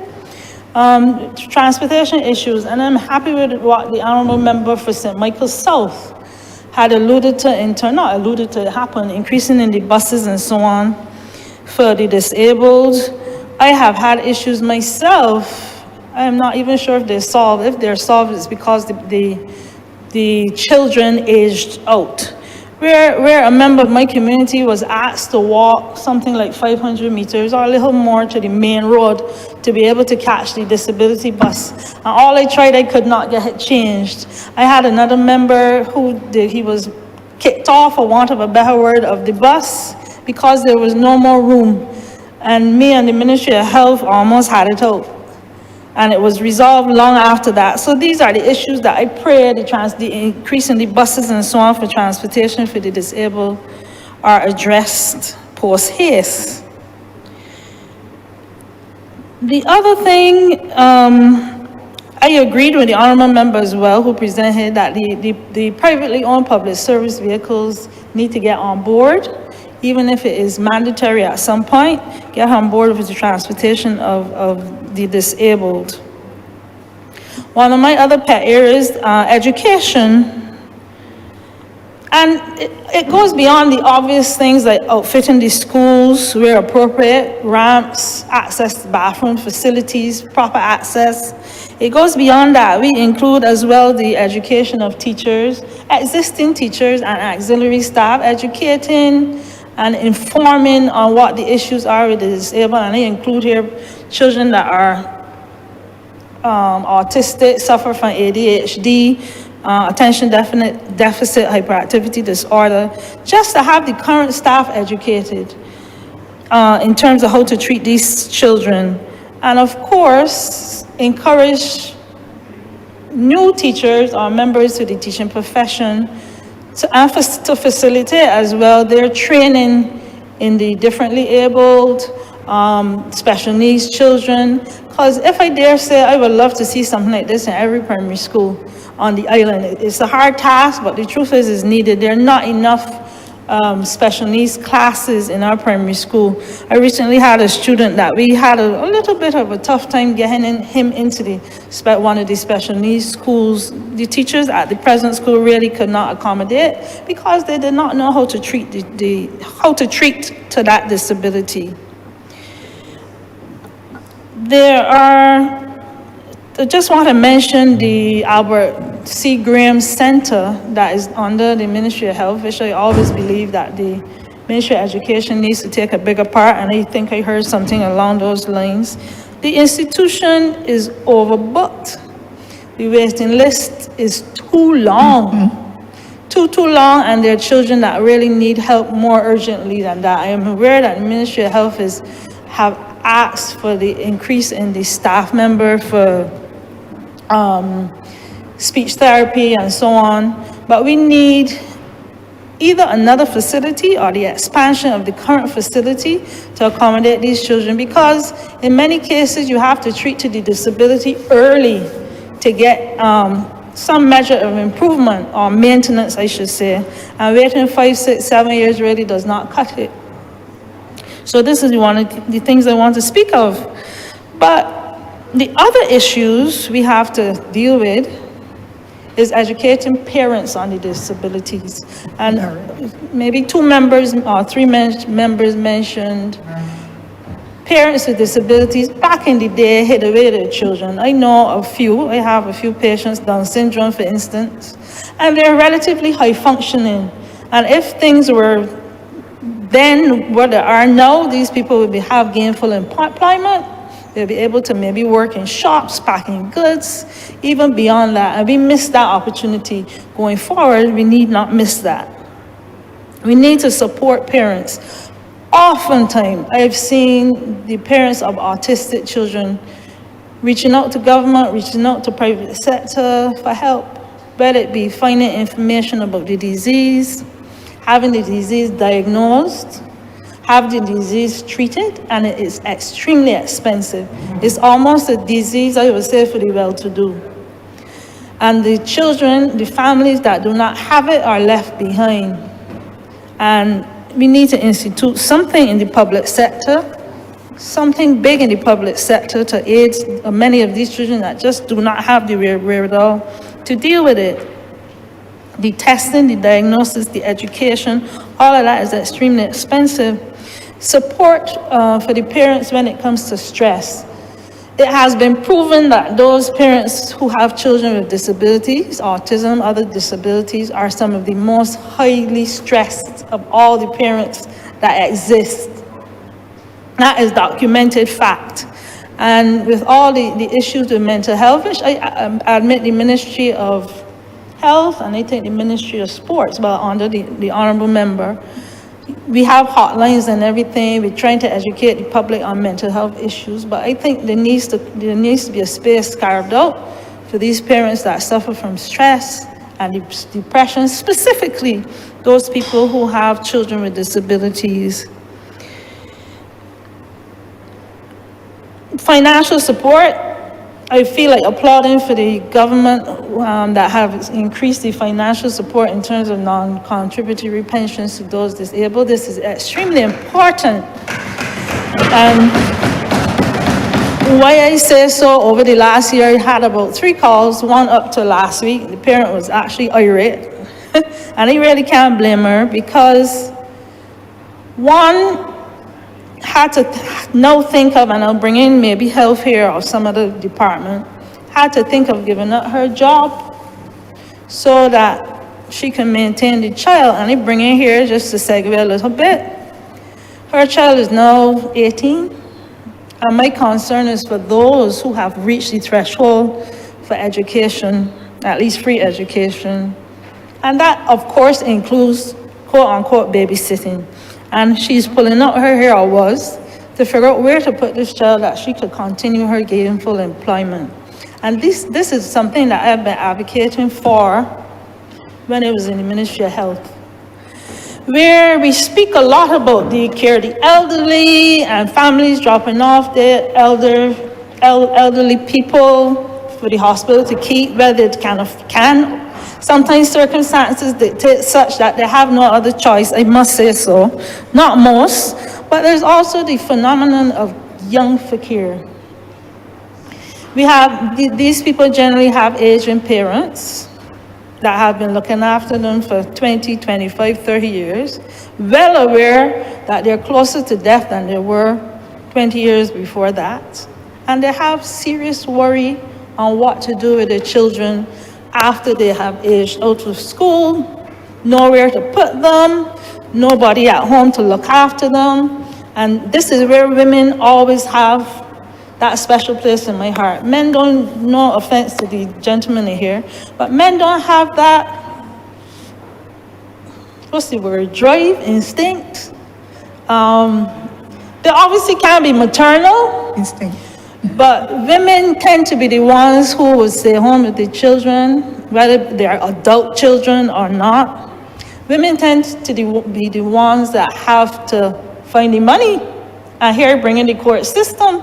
And this is something that has been going on for years, whether you have a disabled child or you don't have a disabled child, in terms of getting your money for the child support.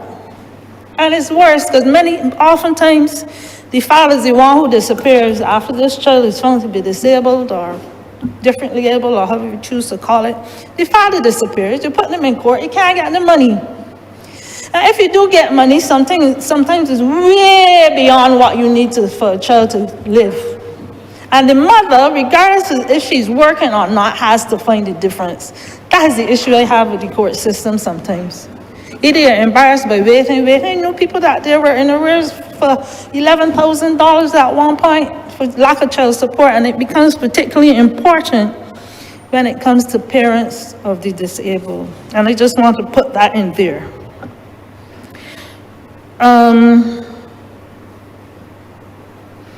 So these are some of the issues with respect to health. I heard the Honourable Member for St. Michael South vocalizing a complaint from the disabled community where treatment at the hospital is sometimes less than stellar. I cannot disagree. In many instances, I have to disagree. He brought up the issue where people cannot communicate, but that I really don't accept that as an excuse. Doctors have been trained, and nurses, to be able to diagnose a patient whether they can vocalize or not. This is not an excuse for adequate treatment. The other thing that I'm seeing in the healthcare system, and this is not necessarily hospital, but I had a case lately in the hospital, where disabled people are thrown into a basket. So whatever they have, if they're unable to walk, if they show up at the hospital with pain, they're automatically put in the basket. Is your disability. Never mind a fracture could be there. If you have pain, they might treat it as depression. You have depression and psychosomatic symptoms, so they go no further. I recently had a patient who, and they call it a disability, is suffering from terminal cancer. Not much older than I am. Went to the hospital because he could not breathe. Nothing was done according to the patient. Before I get cussed too much, let me say that. According to the patient, beyond checking his oxygen level, and sent home because he has cancer and he is dying. When I saw him, there was no air entry in his chest. Heart failure, something that could be fixed even as an outpatient. So doctors and healthcare professionals have to be mindful, have to be sympathetic, have to be empathetic, have to be human when it comes to caring for the disabled. And I usually defend the medical profession, but not at this juncture. And it's not all of them, let me admit, it's a minority.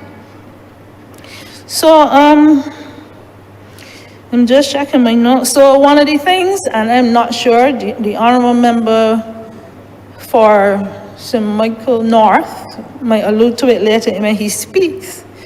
One of the ideas we have, patient advocates, if they still exist at the hospital, it's my humble submission that maybe specific patient advocates can be there that will address the concerns and actually advocate for the disabled. Whether they can speak sign language, which needs to be on the curriculum in the primary schools. We bother with Spanish and all kind of things, which is fine, but we need to put sign language given the increase in the disabilities on the island. But have patient advocates that address the issues and advocate for those disabled.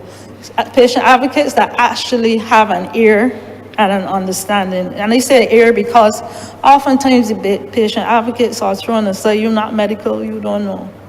And we don't need that. I have, and this is another bugbear of mine, we all know about diabetes and circulatory problems. We all know about the amputations on the island. In fact, we are known as the amputation capital, or at least were, of the world. However, we have individuals who have had amputations, whether it be diabetes, whatever, and have waited for ages to get prostheses. And I am aware that somebody somewhere in the hospital was trained by government to come back and do this service, and I'm deeply disappointed. Not only prosthetics, but other appliances for children. Thank God for Sandy Lane Trust, and they have my heart. They do a lot. Appliances for children who have been born with issues with their feet and so on. We bring in people from overseas, great. But we need to buttress what we can offer. We were known as the capital for health in the region, and we have slipped. My greatest wish is to see us go back, but we need to address these people with prostheses. People without prostheses with amputations can work. Gainful employment, nothing wrong with the brain. She's in her 30s, but she had the money, well, her boss paid for prostheses, she's back at work, functioning as usual. We are missing the workforce because of something as simple as a prosthetic device, which is a burden on the NIS because they're coming up with disability benefits. We are losing money on that front, and people want to work. Nobody that I know of in the disabled community wants to be on welfare. Not one. But members, anybody in here may correct me on that. We are missing out on the workforce by not seeing that these things are addressed. Cost is another issue, and I am aware that we as a government cannot fit the bill for everything. Cannot.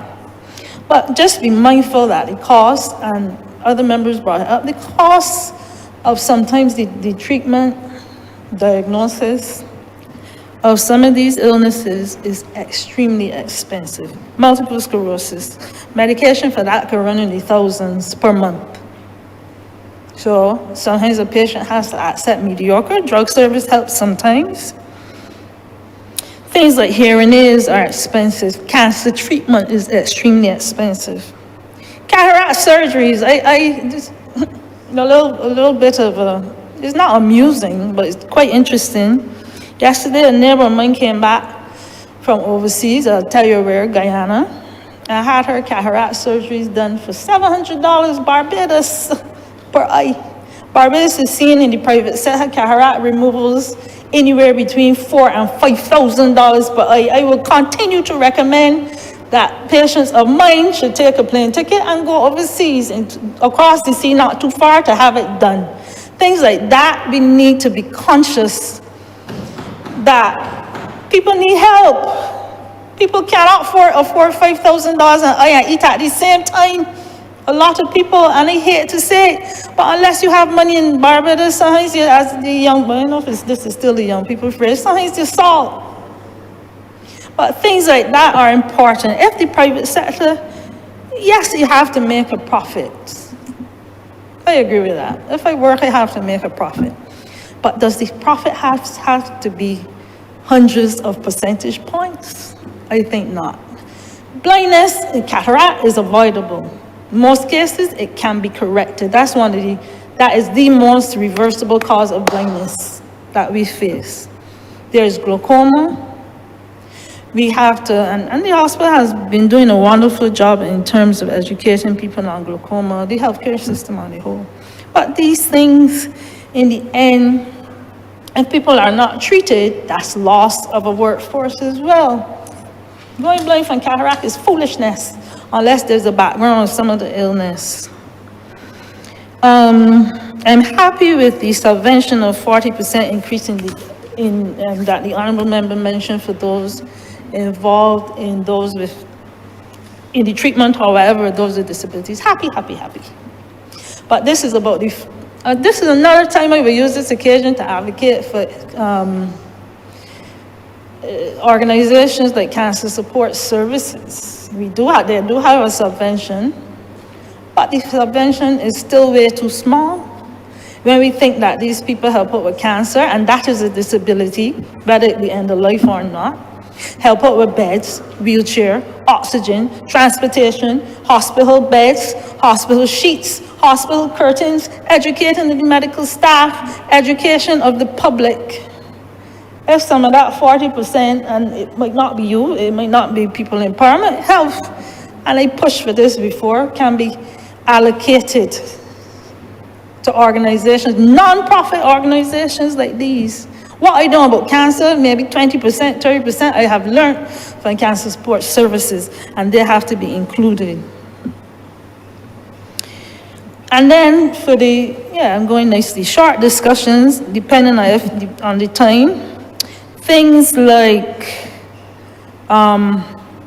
sidewalks or lanes on the road, yes, for walking and for wheelchair access. Too many roads are being renovated without this access. There's a gentleman in my constituency that most days I see him with a wheelchair avoiding traffic for exercise.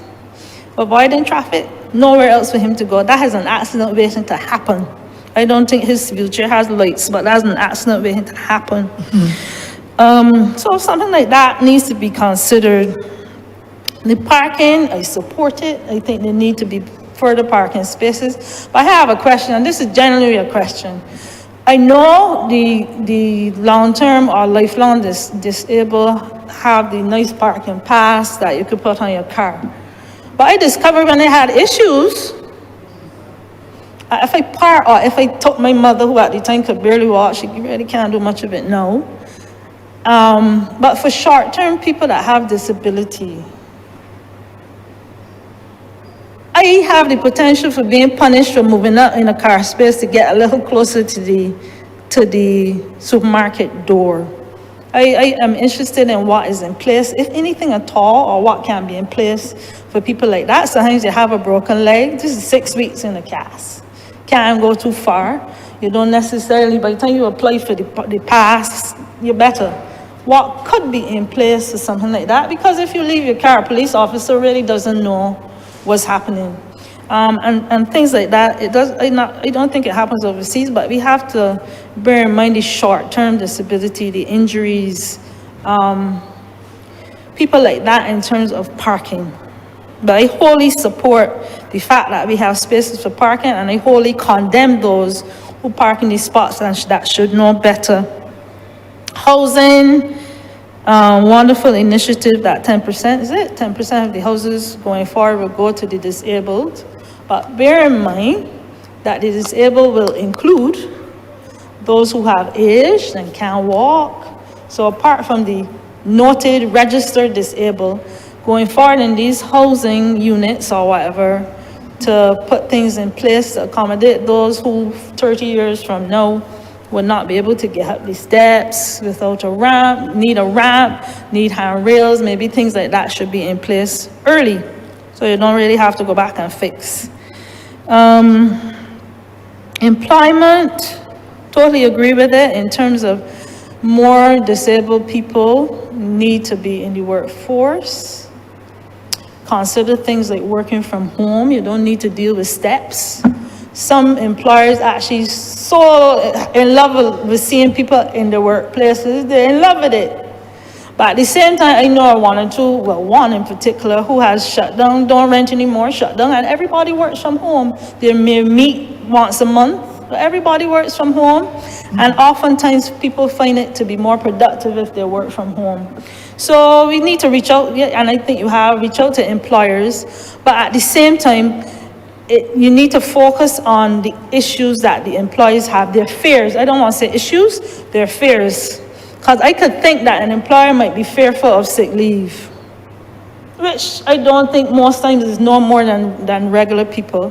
People, they might have fear for sick leave or injury at work, if somebody is blind or whatever, or can't walk properly. So it might be helpful to address the fears, have a sit-down discussion of the employers that have issues with employing the disabled. And I really don't, I think at heart, most people, once they're clear and educated on the issues, really won't mind. Thank you. Really won't mind. And I ask things like care leave.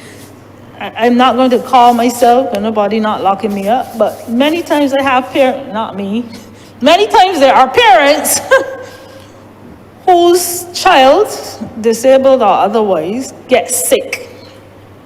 Parent is fine, child is sick. Nobody is home to care for it. Something has to be put in place, especially for those with the disabled. I would almost say mainly for those with the disabled. That the parent can have sick leave benefits when they have to stay home from work, with proof, of course, to look after their child who is ill and cannot go to school, or they don't have anybody to look at them. Of course, with as I said, evidence, because you really don't want anybody abusing the system. But some, I will say us, but I meant to say some of them actually write sick leave certificates so that the parent can stay home. Sports, I'm looking forward to hear the honorable member responsible for that ministry in terms of what we are doing for the differently able, the disabled community. Overseas, this is something that is revered. There are world-class athletes that are disabled and doing well. Where is the push in Barbados? I would like to see athletics, whether it be disabled or not, really given the backing. Jamaica is just doing well. They recognize that this is a source of income for people. But in this forum now, I'm interested to hear what is happening, what is new, what pushes we are giving to those with disabilities. Madam Deputy Speaker, that brings me to the end of my contribution. I want to say that I wholly support the resolution and look forward to the legislation. I thank you for your time, and I will take my seat now. You're most welcome. Thank you, Madam Deputy Speaker. I think it's fitting, coming after the last speaker, who is a medical doctor, that I also lend my voice to some of the issues that have been raised. But before I begin, I want to, first of all, congratulate the Honourable Minister, Member for St. Michael South, for his leadership in this area and certainly in the wider social care protection sector. It is, I don't think, lost on anybody that a lot of these policies that we've been bringing to this House that are seeking to protect the most vulnerable have to be led, have to have persons who get up every day to be able to push officers, to be able to meet with stakeholders, to be able to engage and to make sure that we're delivering on the things that we have said, not only in our manifestos, but that we continue to say as a government. And so I really want to congratulate him and all of the persons who would have worked on this. And I believe the Honourable Member for St. James North as well has to be truly commended, not only for the work that he has done in relation to the commission, but I recall, Madam Deputy Speaker, being in opposition at a time when the Honourable Member was taunted and teased for his slight disability speaking by members of the then government. And perhaps that has motivated and encouraged him to fight for persons with disabilities and people who may be different or differently able. But I saw firsthand the taunting that took place and the way he had to fight back at times because of the way in which the behavior on the other side, and I know, ma'am, you know very well of what I speak, but he was able to rise above the criticisms and the taunting to be able to go on under this administration as a government to ably represent persons who are different, who are differently abled, and to be able to work with all of the stakeholders on the commission in order to ensure that we are able now today, on a very significant day, to be able to speak in this place about persons with disability and the formulation of a policy that will help to transform the lives of ordinary Barbadians. Madam Deputy Speaker, we have not gotten here overnight. And again, I recall being in opposition, and I think it was when, on the eve of the 2018 election, when the amendments were made to the Road Traffic Act at the time, where there was provision for persons to be penalized for parking in parking spaces designated for persons with disabilities. Some of the same faces that I saw proudly sit here today are some of the same faces I saw back then as well, who championed a lot of the changes that we have seen over the course of the last few years.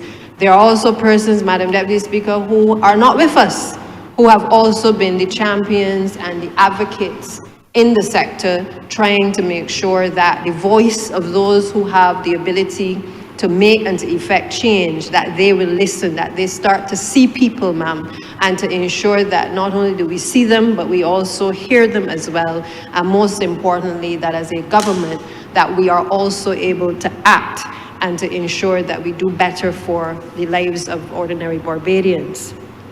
We pledge our support for this sector, these individuals who, for the most part, you will hear almost every member speak on this side, certainly about persons who, whether in a professional capacity, whether in a personal capacity, they can share the experiences of persons with disabilities. And sometimes when I speak of philosophy, Madam Deputy Speaker, I speak of it from a perspective that these are the things that influence us as a government, the shared experiences that we have, the personal experiences, the reasons why we are passionate about particular areas, because we ourselves have been impacted in some way. And it goes further than just being a representative of people, but all of us, and I can speak openly, ma'am, we are affected, whether it is by children with autism.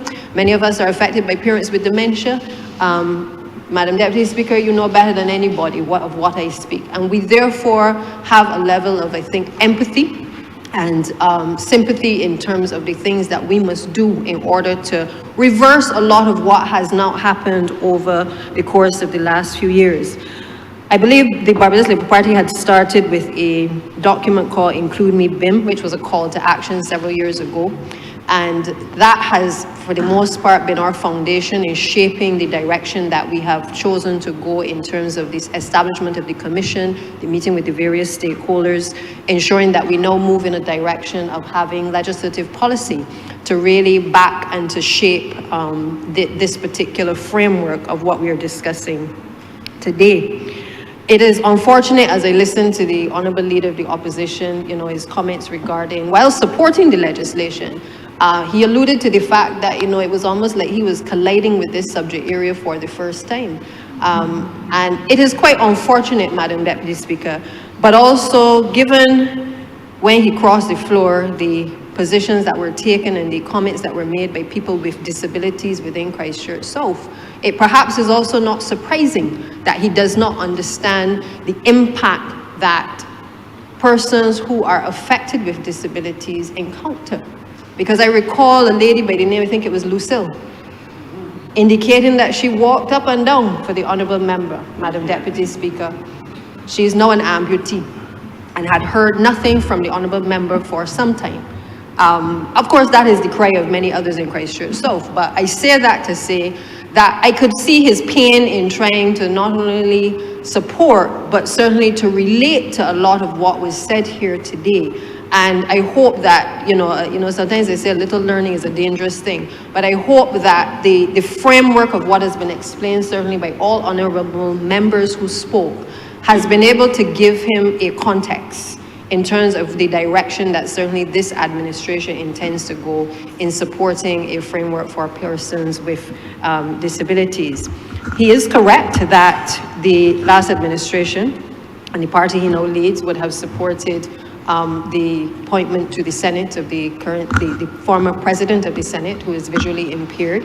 And all of us have supported those initiatives where we empower persons who traditionally would not have been elevated to such positions, but that is because philosophically this administration takes the view that we cannot select only persons either from our political party, but rather that we are here to build a Barbados for all. And all means people with disabilities, people who are differently able, people who, do not look like us. We are here to make sure that we improve the lives and make lives better for all Barbadians. And so today I think is a very special day. I spoke to a number of the persons who were here in the public gallery from the disabled community earlier. Many of them expressed the sentiments that my colleagues have spoken to, where they have alluded to the fact that this is a great day for them.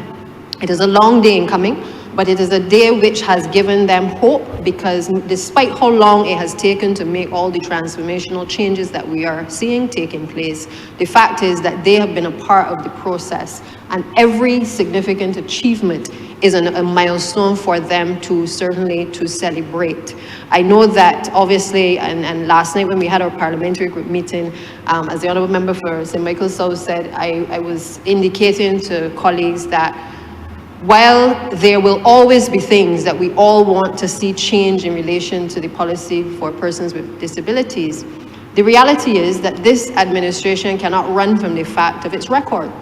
And at the end of the day, sometimes I suspect that we forget we have a record and a legacy upon which we should speak to and which we ought to speak to. Because I think sometimes we get so caught up in the criticism of the things that we have not yet done that sometimes we forget to pause and to remind ourselves and the country as to the strides that we have made. I think there's a total consensus across the board that we would love everything to move faster. We would love everybody to be able to be satisfied in accomplishing all the things that they want, and to make sure that persons with disabilities have all the provisioning that they would want. But I'm also mindful, and I think my colleagues are aware, that we still have, over the course of the last few years, made significant changes. And I'll speak to a few of them, Madam Deputy Speaker, because particularly in my ministry, Ministry of Public Works, from the time I became minister, I would have attended a special function in the city of Bridgetown, where this administration would have worked with the National Disabilities Unit and others to be able to identify a number of parking spaces. I think we reserved about 4 parking spaces in the city. That, I think, as you've heard, has made a significant difference for persons who have disabilities, who are able now whether to park or to have someone park in that area to facilitate them doing business in and around Bridgetown. And it is our hope, certainly within the ministry, that in working with them, we can continue to be able to identify additional spaces across all of the city centers as well, so that Bridgetown is not that only place where it takes place, but that you start to see the evolving of other spaces across the country where additional parking spaces are also demarcated. I shared with them this morning that I was at the licensing authority in the Pine just a few days ago, and we were trying to look at the issues that many persons in the public have expressed in relation to their interface between Barbados Licensing Authority and the BRA office in the Pine. And in looking at this space, I recognize, yes, we have ramps to allow persons to enter the BRA office. There's soon going to be a space allocated right next door, which is going to be a customer care center for the Barbados Licensing Authority. That also has a ramp as well on the other side. But the connecting door, which we are about to open, has some steps. And we spent probably about an hour and a half in discussions with the architects, the entire team, trying to figure out how we could facilitate and ensure that a person who comes to the Barbados Licensing Authority, for instance, for validation, for licensing, that they are able to move seamlessly to a cashier within the same space, and that they would not have to go outside of the building and walk around the other side by Bra in order to be able to transact business and to pay at the Barbados Revenue Authority. And in that moment, Madam Deputy Speaker, I realized that I too had become a disciple for persons with disabilities, because while we had no statistics to say at that point how many people were coming to the BRA office that they encountered on a daily basis with disabilities, what I understand clearly as my mission is that I am not catering for what is alone, but what it is the Barbados that I want it to be. And the one thing I understand philosophically in this political party is that we have a responsibility to create a Barbados for everybody, including persons with disabilities. And therefore, while we do not have that influx of persons now, it is my hope that with the new reconfiguration of the space, that we are able not only to benefit other Barbadians who complain about the pace at which things may move with BRA and Barbados Licensing Authority, but that persons who are within the disabled community will have the opportunity as well to move seamlessly from one location to the next. We also took a tour of Old Town, for instance. As many of you know, we're moving at some point to have a new civic center in the Old Town area. We looked at the BRA and Barbados Licensing Authority spaces. And the public needs to appreciate that even to find the space down there in the first place was a challenge. To place both offices in that location, and they're not connecting as they're about to do in the Pine. But what we were trying to do is to find a more seamless way, again, that not only everybody else can access it, but also persons with disability would be able to move seamlessly in this space. I say that, Madam Deputy Speaker, to again reinforce the point that we have all as ministers, because of the work of the Honourable Member for St. James North, the Honourable Member for St. Michael South, and all of the people who advocate. As ministers, we have become more sensitive to the issues at hand, and we understand that incrementally we have to make changes within our ministries to facilitate everybody and to give access to all. And that is really what I think is going to motivate now when we are building out new environments, new buildings. For instance, the new civic center, there obviously has to be an intention, a willful intention to ensure that the spaces not only have disabled parking, but also that there is an ease and flow of access for persons who are using the facilities. Now, we have the luxury now when we are creating new buildings, whether housing, whether commercial facilities, to ensure that under our planning laws that we're able to take people with disabilities into account, that we have elevators in some cases, that we also, instead of stairs in a building 3 or 4 stories up, that we also have adequate parking which is near to the entrance to the facility. We have that luxury now because we are seeking to transform and to build out a society. But here's the reality. Many of our existing structures, we've come and found them.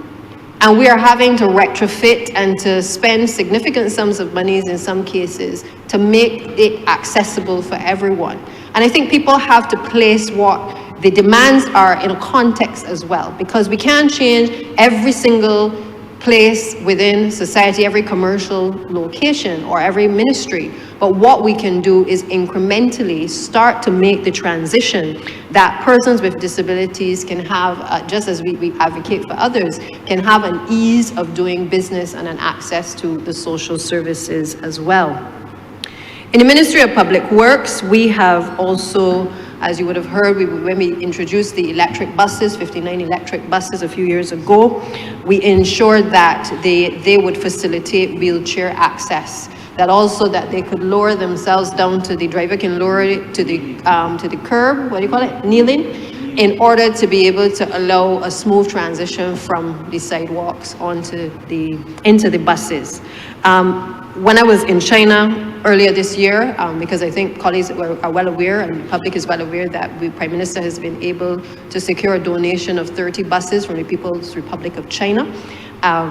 We were able to indicate to the Chinese the specifications that we would want to see on the buses, and to indicate that we wanted some additional, them to be equipped not only with the additional wheelchair lifts, but also that we would also like to see the additional stop signals in the bus. I think initially there were 4, then they moved to 8 in the next set of buses that we brought, and we are advocating now for at least 12 stop signals to be placed within the bus. The other request that we'd made is for there to be an audible messaging to persons who are hearing impaired, to be able to tell them when a new stop is coming as well. So we've been exploring that with them, and hopefully they will be able to modify the buses to allow persons who are hearing impaired to also be able to, visually impaired, to also be able to see the signage indicating that a new stop is coming as well. So those are things that we've taken on board at the ministry. Just as I was sat here this morning, we received correspondence from the People's Republic of China confirming that they are ready to go to production. Foreign Affairs and Ministry just has to sign off the last set of documentation, and therefore we anticipate that by next year we will be in a position to land another 30 buses here in Barbados, which will no doubt ease the pressure for the disabled community, but I do believe it will ease the pressure for all Barbadians who have been requesting of us these things. We have also not only done the parking spaces, but we have also looked at the issue of sidewalks. I think somebody mentioned it earlier.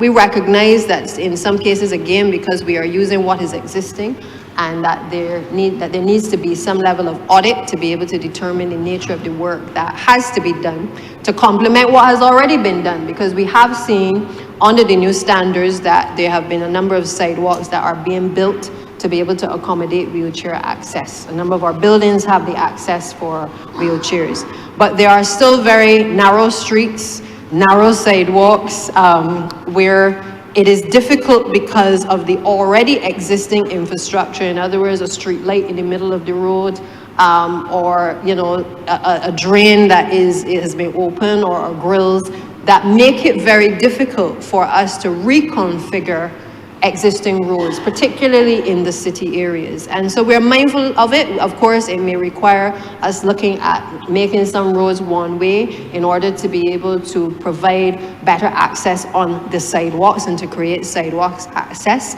But I think people can appreciate that all of what we would like to do also has a price tag, and therefore we have to again work incrementally to be able to maybe hit the things that are low hanging, while at the same time trying to obtain financing to do some of the bigger things.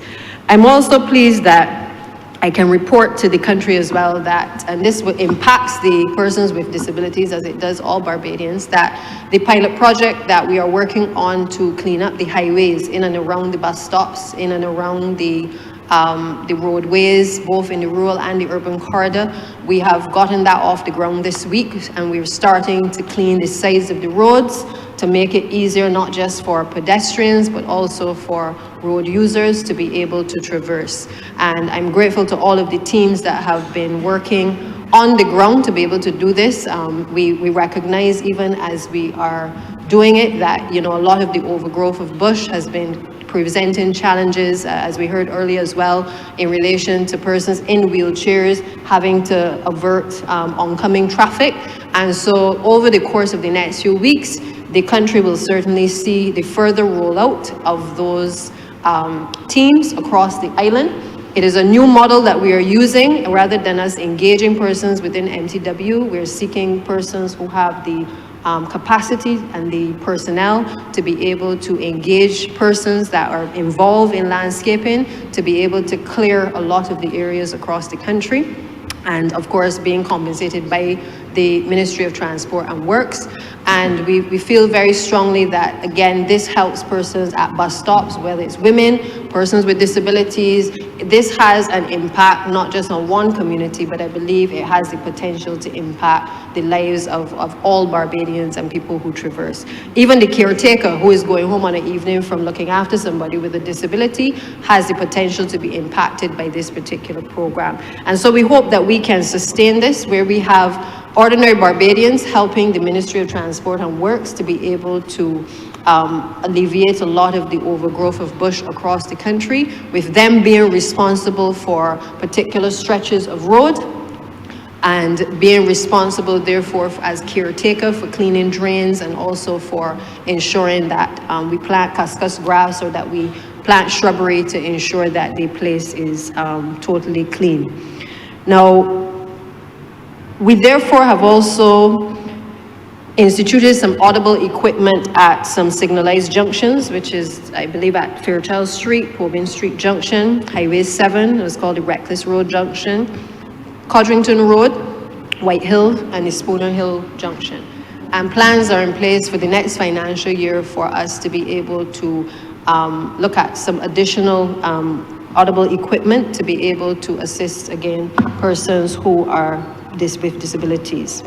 I know Senior Minister will probably speak to this when he speaks next week on this, but just to mention that in terms of standards, obviously the standards currently for planning entail that wheelchair access is obviously a requirement for any of the new structures that are being constructed. And one of the things that it was mentioned to me today is that as we build out these environments, obviously the lowering of counters for persons with disabilities also is something that has to be front of mind. And this is not a government thing alone. This is something that I'm saying because I think, as others have spoken to, we need to be talking about these things so that as even private persons build out facilities that will require access of persons with disabilities, that they are also sensitized to the types of things that you have to take into account. We have also approved the increase in the fine for parking in a disabled space. Initially, it was $500 back in 2017, and this administration has taken the views of the disability sector, the National Disabilities Unit, into consideration, and they have advocated very heavily for an increase in the fines. The Honourable Member for St. James North, the Honourable Member for St. Michael's South, we have all been in serious discussions regarding the level of the penalty, because it seems as though there are persons out there who, despite seeing the clearly demarcated space for persons with disabilities, decide that they will disregard the need to ensure that those persons are adequately provided for. And basically, we have determined that a fine of around $5,000 would be perhaps a better deterrent. That paper is, I think, now before the Ministry of Finance, and so those offenders, I think, need to be put on notice that this administration takes this very seriously. We have about 20,000 persons, I believe, that we have indicated are persons with disabilities, but the reality is that we have also an aging population. And in our aging population, we are also finding that there are several other people who are developing disabilities in later life as well. And therefore, this is not a policy that we can put in place for the now, but it is something that needs to be ingrained in people's minds from now to let them understand that this is a serious issue which is impacting our various communities and certainly persons who have disabilities. Madam Deputy Speaker, I spent a few years in education, and I have this saying, once a Minister of Education, always a Minister of Education. I was indicating the parliamentary group last night and the Honourable Minister that while there are still inroads to be made in education, and I totally support all of what has been recommended in the document, when I became Minister of Education, I recall the request being made by a number of parents to be able to have additional time. I also recall the request for larger print to be used by some children, because obviously in terms of visual impairment, some children needed to have larger print in order to be able to conduct their exams. Now, Madam Deputy Speaker, I have raised a child who is high functioning autistic, diagnosed with Asperger's, and I'm well aware of the challenges that children face in being able to communicate, in being able to employ a number of social skills, and to be able to pass an exam under the pressure that comes from having the challenges that they have. And therefore, as minister, I was very empathetic to persons in the public schools in particular who raise these issues about extra time. A number of the other programs at private school, International Baccalaureate and those others, they take these things into account. And so within the first few years, what we did was we increased the time once the persons were able to make the case with the appropriate recommendation from the doctors. I hear that in the report, I note that they're indicating that they would like additional time. My understanding, it was that it was being given based on the nature of the case. And I would want the Honourable Minister to just certainly speak with the Minister of Education to ensure that what was put in place is still obtaining today, because I know that we made that provision to allow persons to be able to have the additional time and the additional facilitation to be able to allow them not to be put under any more pressure than needed to be, but to ensure that they were in a position to feel comfortable sitting an exam. And why, Madam Deputy Speaker? Because many children need the support. They need the support whether in the classroom, they need the support whether through their parents in terms of the financial support, they need the support with the therapist, they need the support with all kinds of things in order to be able to excel if you have a disability. And I felt that whatever we could do to help to facilitate our children in education, to be able to make it easier for them to be able to cope with their condition, then that was a responsibility certainly for me as minister and certainly for the wider administration. And so I know that the underpinning of the philosophy is there. I think that the ministries just need to speak to be able to expand the request that has been made by the persons with disabilities to ensure that the children are not disadvantaged. I have seen personally the impact that support, whether financial or otherwise, can have on children who have a disability, wherever they are on the spectrum. It makes a difference when a parent is able to afford to support their child. And it also makes a difference when a parent is not able to provide the necessary, whether financial or other support for a child. And I certainly will always be an advocate in this administration for any policy which is going to either widen the net to be able to allow persons to be able to benefit from financial assistance where they have children who have disabilities, or whether it is adults who require additional assistance in order to be able to benefit from the provisioning of assistance in whatever form, whether medical or otherwise. I'm pleased that the Minister spoke earlier regarding other initiatives that are on the table. And I look forward to those and support those, as I said, because I do feel that we can no longer not see people who have disabilities, but rather because we are being affected in our own lives by persons who are deeply connected to us as well, that we have a responsibility to recognize that we too may be impacted in some way, because there are many politicians who have died with disabilities. They were the greatest and the brightest and the strongest in this chamber, Madam Deputy Speaker, but just like anybody else, they fall prey to issues of disability over their lifetime as well. And so we have to not only plan for today, but I feel very strongly that we have to plan for tomorrow as well in terms of the policies that we create in education and certainly in being able to cater to persons. I agree with the teaching of sign language. I know I have a community center in the Golden Rock area, and we used to have sign language classes for the children. Why? Because I felt that there were a number of persons in the community who suffered with disabilities, and it was important that we teach tolerance amongst our young population. As I think the Honourable Leader of the Opposition alluded to, we've had a situation in our society where people are shunted, people are, you hear about a person who lives in a household who has a disability, but you never see them. And we want to get to a point in this society where people are seen. People are not just, you don't just know that the person exists, but you also see the person existing, and that our children in particular are more tolerant of others that are different. You know, I remember when I was going through breast cancer, you know, having no hair, I felt like a person with a disability.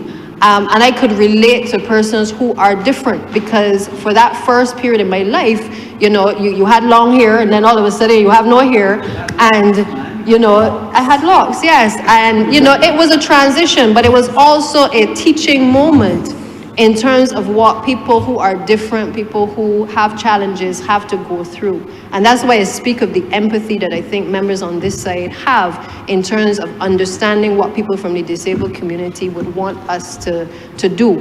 The beauty, though, of overseas is that, you know, you can have pink hair, you can have broken limbs, you can have whatever disability, and you are fully integrated into, you know, other countries, other developing countries. I think that is an ideal that we must aspire to, where everybody feels that they can be a part of the society.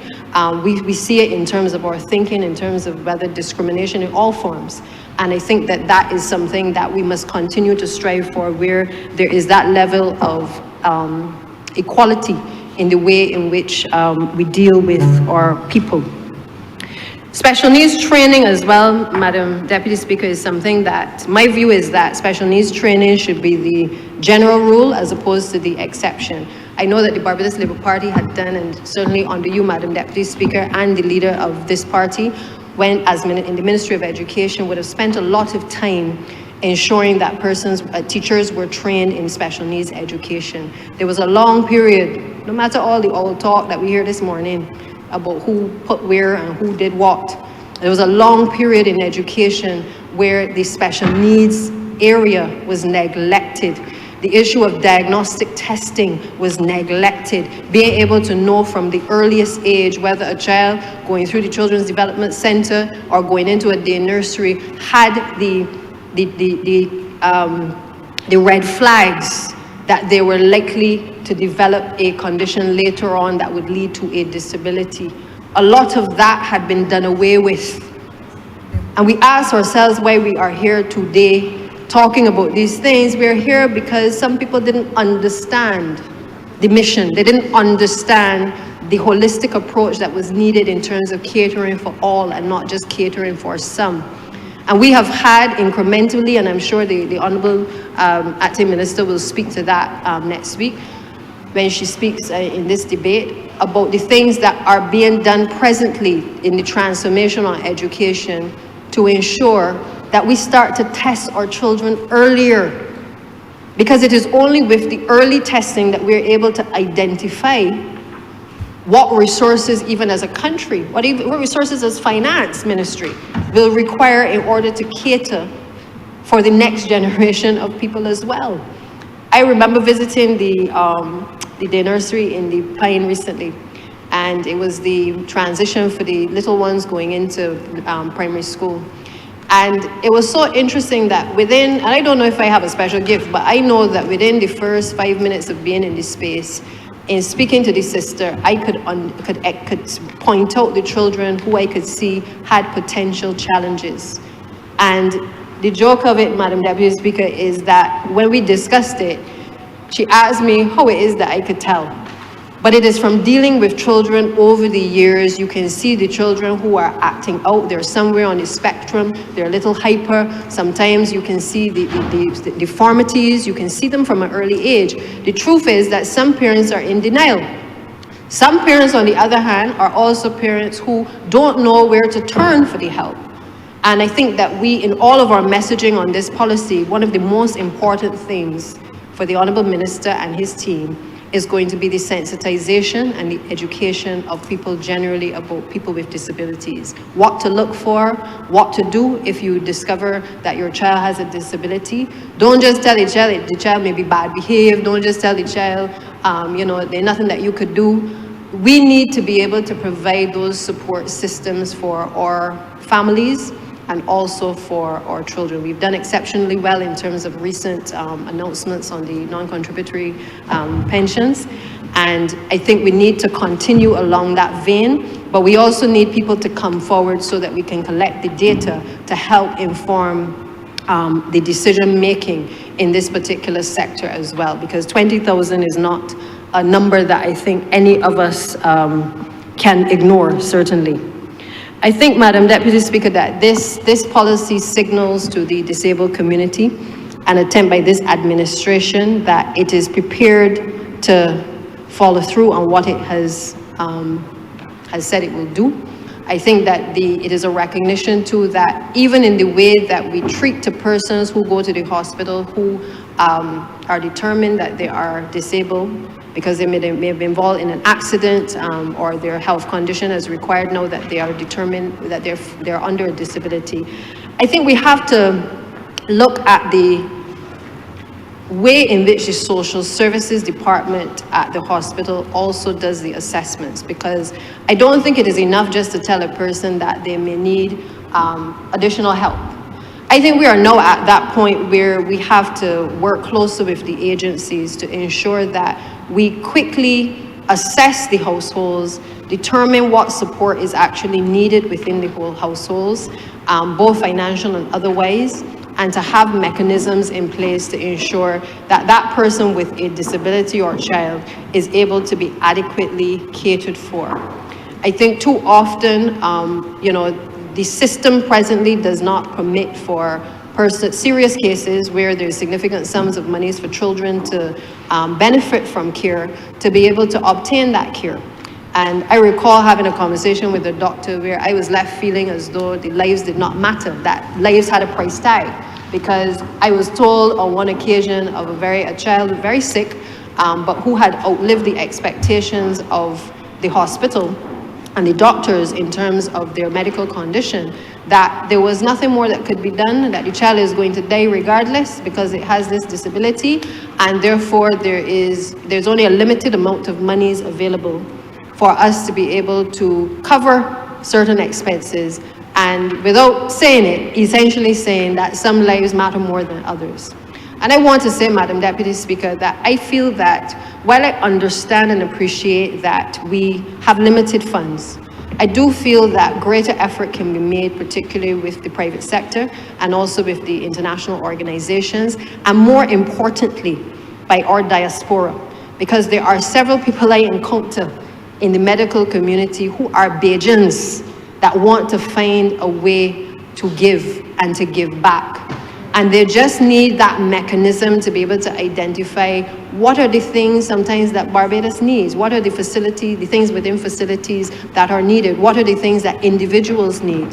I spent the last 48 hours compiling a list of things for my constituents, which I consider to be necessary for whether it's persons with disabilities, elder care, or even cancer care. From hospital beds to the pagers, where persons might be in one room and the person who is caring for them they want to press to tell the person that they need support so that they can press it so that they are not in distress and they're not able to call out for somebody. I've looked at things, ma'am, that relate to wheelchair accessibility, walkers that have the seats that the persons can sit in, grip bars that you can put in a shower, grip bars you can put within the bathroom to help them to be able to lift themselves up from the toilet, rests that will allow them to support as toilet seat raisers that people need as they get older, the knees are failing, and they need something a little higher so that when they bend down, they're able to be comfortable, ma'am. These are the areas, these are the practical things that this administration, certainly the Ministry and the Disabilities Unit, need to look at and to be able to implore on others to be able to identify some of these things that can be sent back to Barbados, that can meet the needs of the aging population and the disabled population. And I think that that needs to be a serious pilot that is done here. I can do it for my constituents, ma'am. I can do it for persons who reach out to me. But I feel that the time has now come, particularly with us being so much more aware of elderly issues as well as persons with disabilities, and the combination of the two, that we need to retrofit houses and to enable people to get things that can retrofit their homes. I have had to do it personally for my own father. I did it for my grandmother. I do it for people on a regular basis. And I always make the comment in this place about persons, elderly persons, persons in housing units, how we have to have a policy that allows us to address the retrofitting of these homes that are no longer fit for purpose. Persons who are getting older, persons with disabilities who cannot maneuver the stairs to go up to their bedroom. We need to have clear policy as to how we deal with those individuals. I've made the suggestions before. We need to get to the point where we implement a number of those things. Because while we build out and we make provision for persons who are coming on board to rent or to mortgage properties, the reality is that there are still people, a large percentage of people, who are living with disabilities in a number of these houses that are not fit for purpose. And we may need to also look at elder care facilities within households in communities. I'm not talking about geriatric nursing homes, sorry. I'm talking about individuals who already, to some extent, love looking after old people, love to help persons with disabilities, and where we are able as a government to have a policy where we help them to retrofit their homes, following specific guidelines where they can take in 2, 3, or 4 persons and care for them under specific guidelines. People do it informally. You know, everybody's not going to get into the hospitals wherever they are, whether geriatric, specialized facilities, they're just not going to have the enough resources. But we have enough people in communities who still care about people and care about providing this type of care.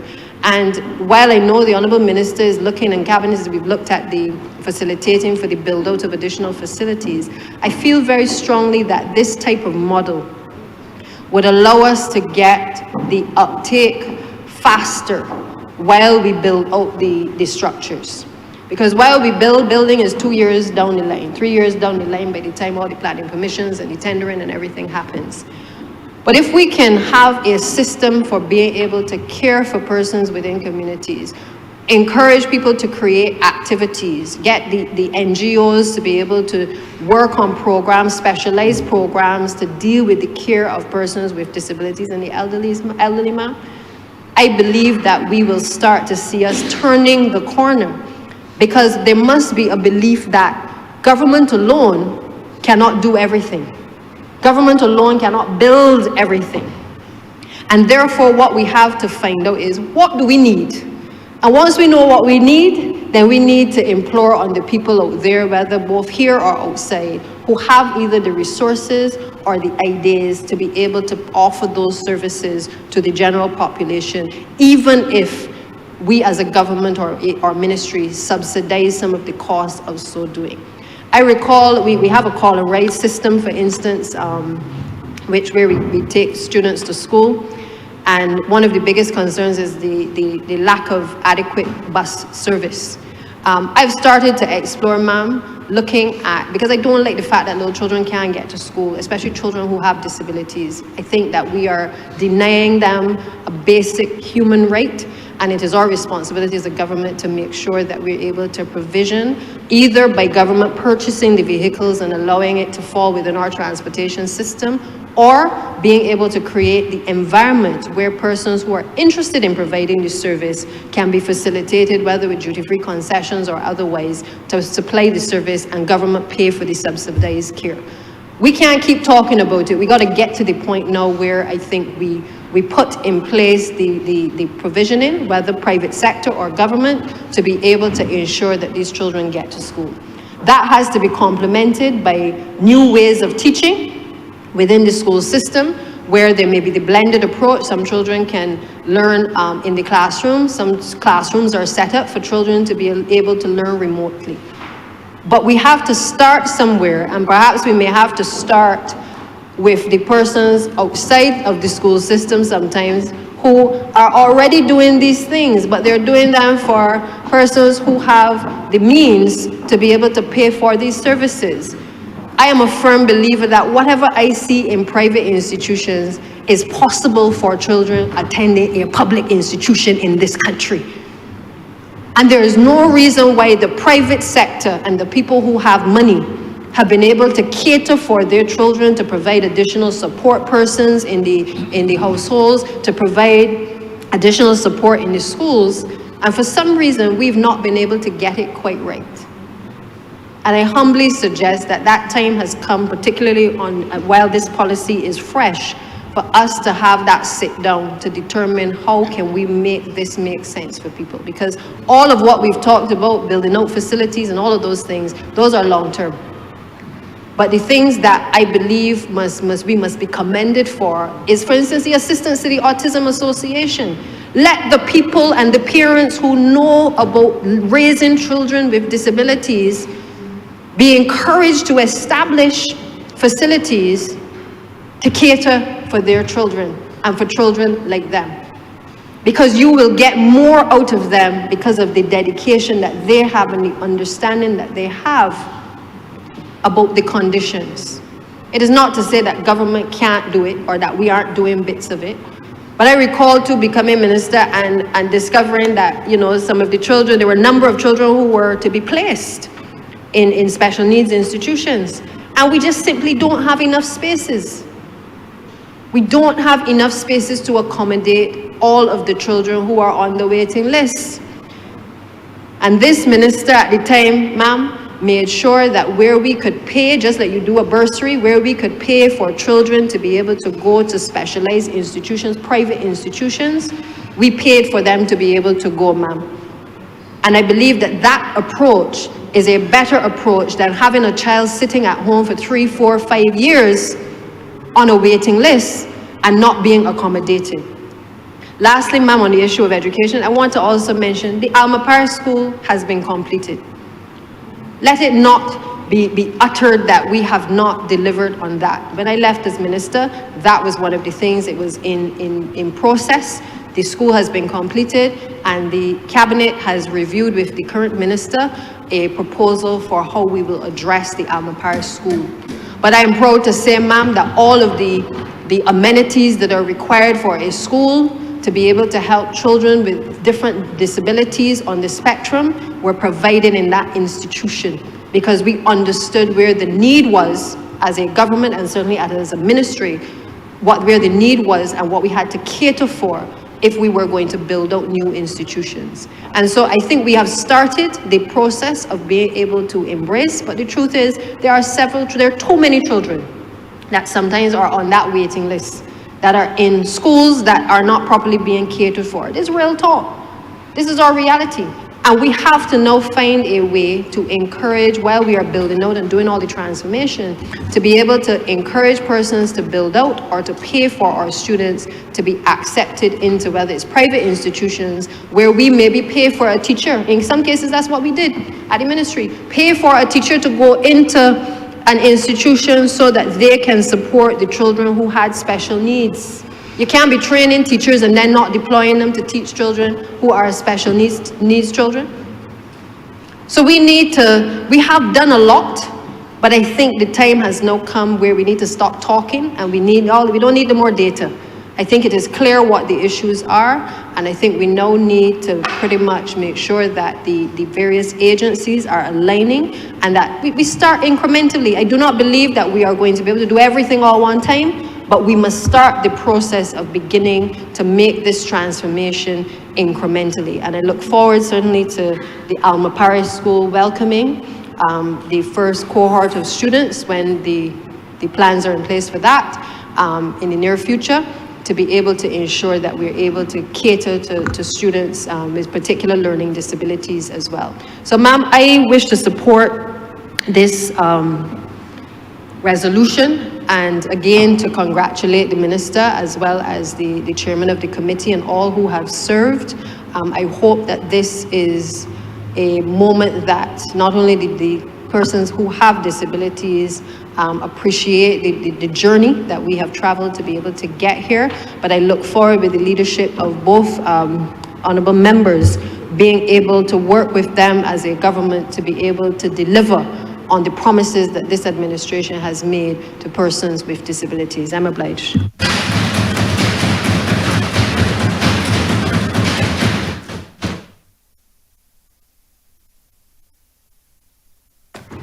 All right, ma'am, I know the day has been a long one. I really want to express gratitude to the persons who would have come from the disabilities community to be able to sit with us today. I know it has been rough on them, but we really appreciate your presence and certainly the support that has been offered.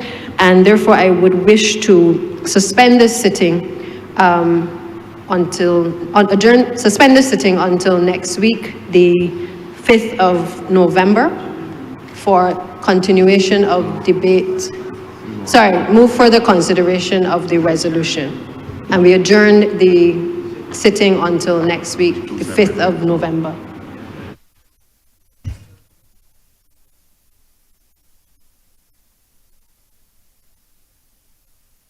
For 1 week.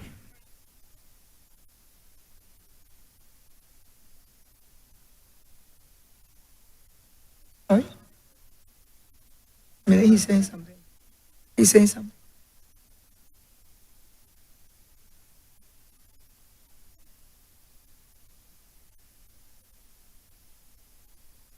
Members, the question is that further consideration of this resolution be postponed until honorable members, the honorable members who are in favor, please say aye. Those against, please say no. We think the ayes have it. Madam Deputy Speaker, I beg to move the adjournment of the House until next Tuesday, the 5th of November. The question is that this honorable chamber be adjourned until Tuesday, the 5th of November. Honorable members in favor, please say aye. Those against, please say no. We think the ayes have it. This honorable chamber is adjourned until the 5th of November at 10 a.m.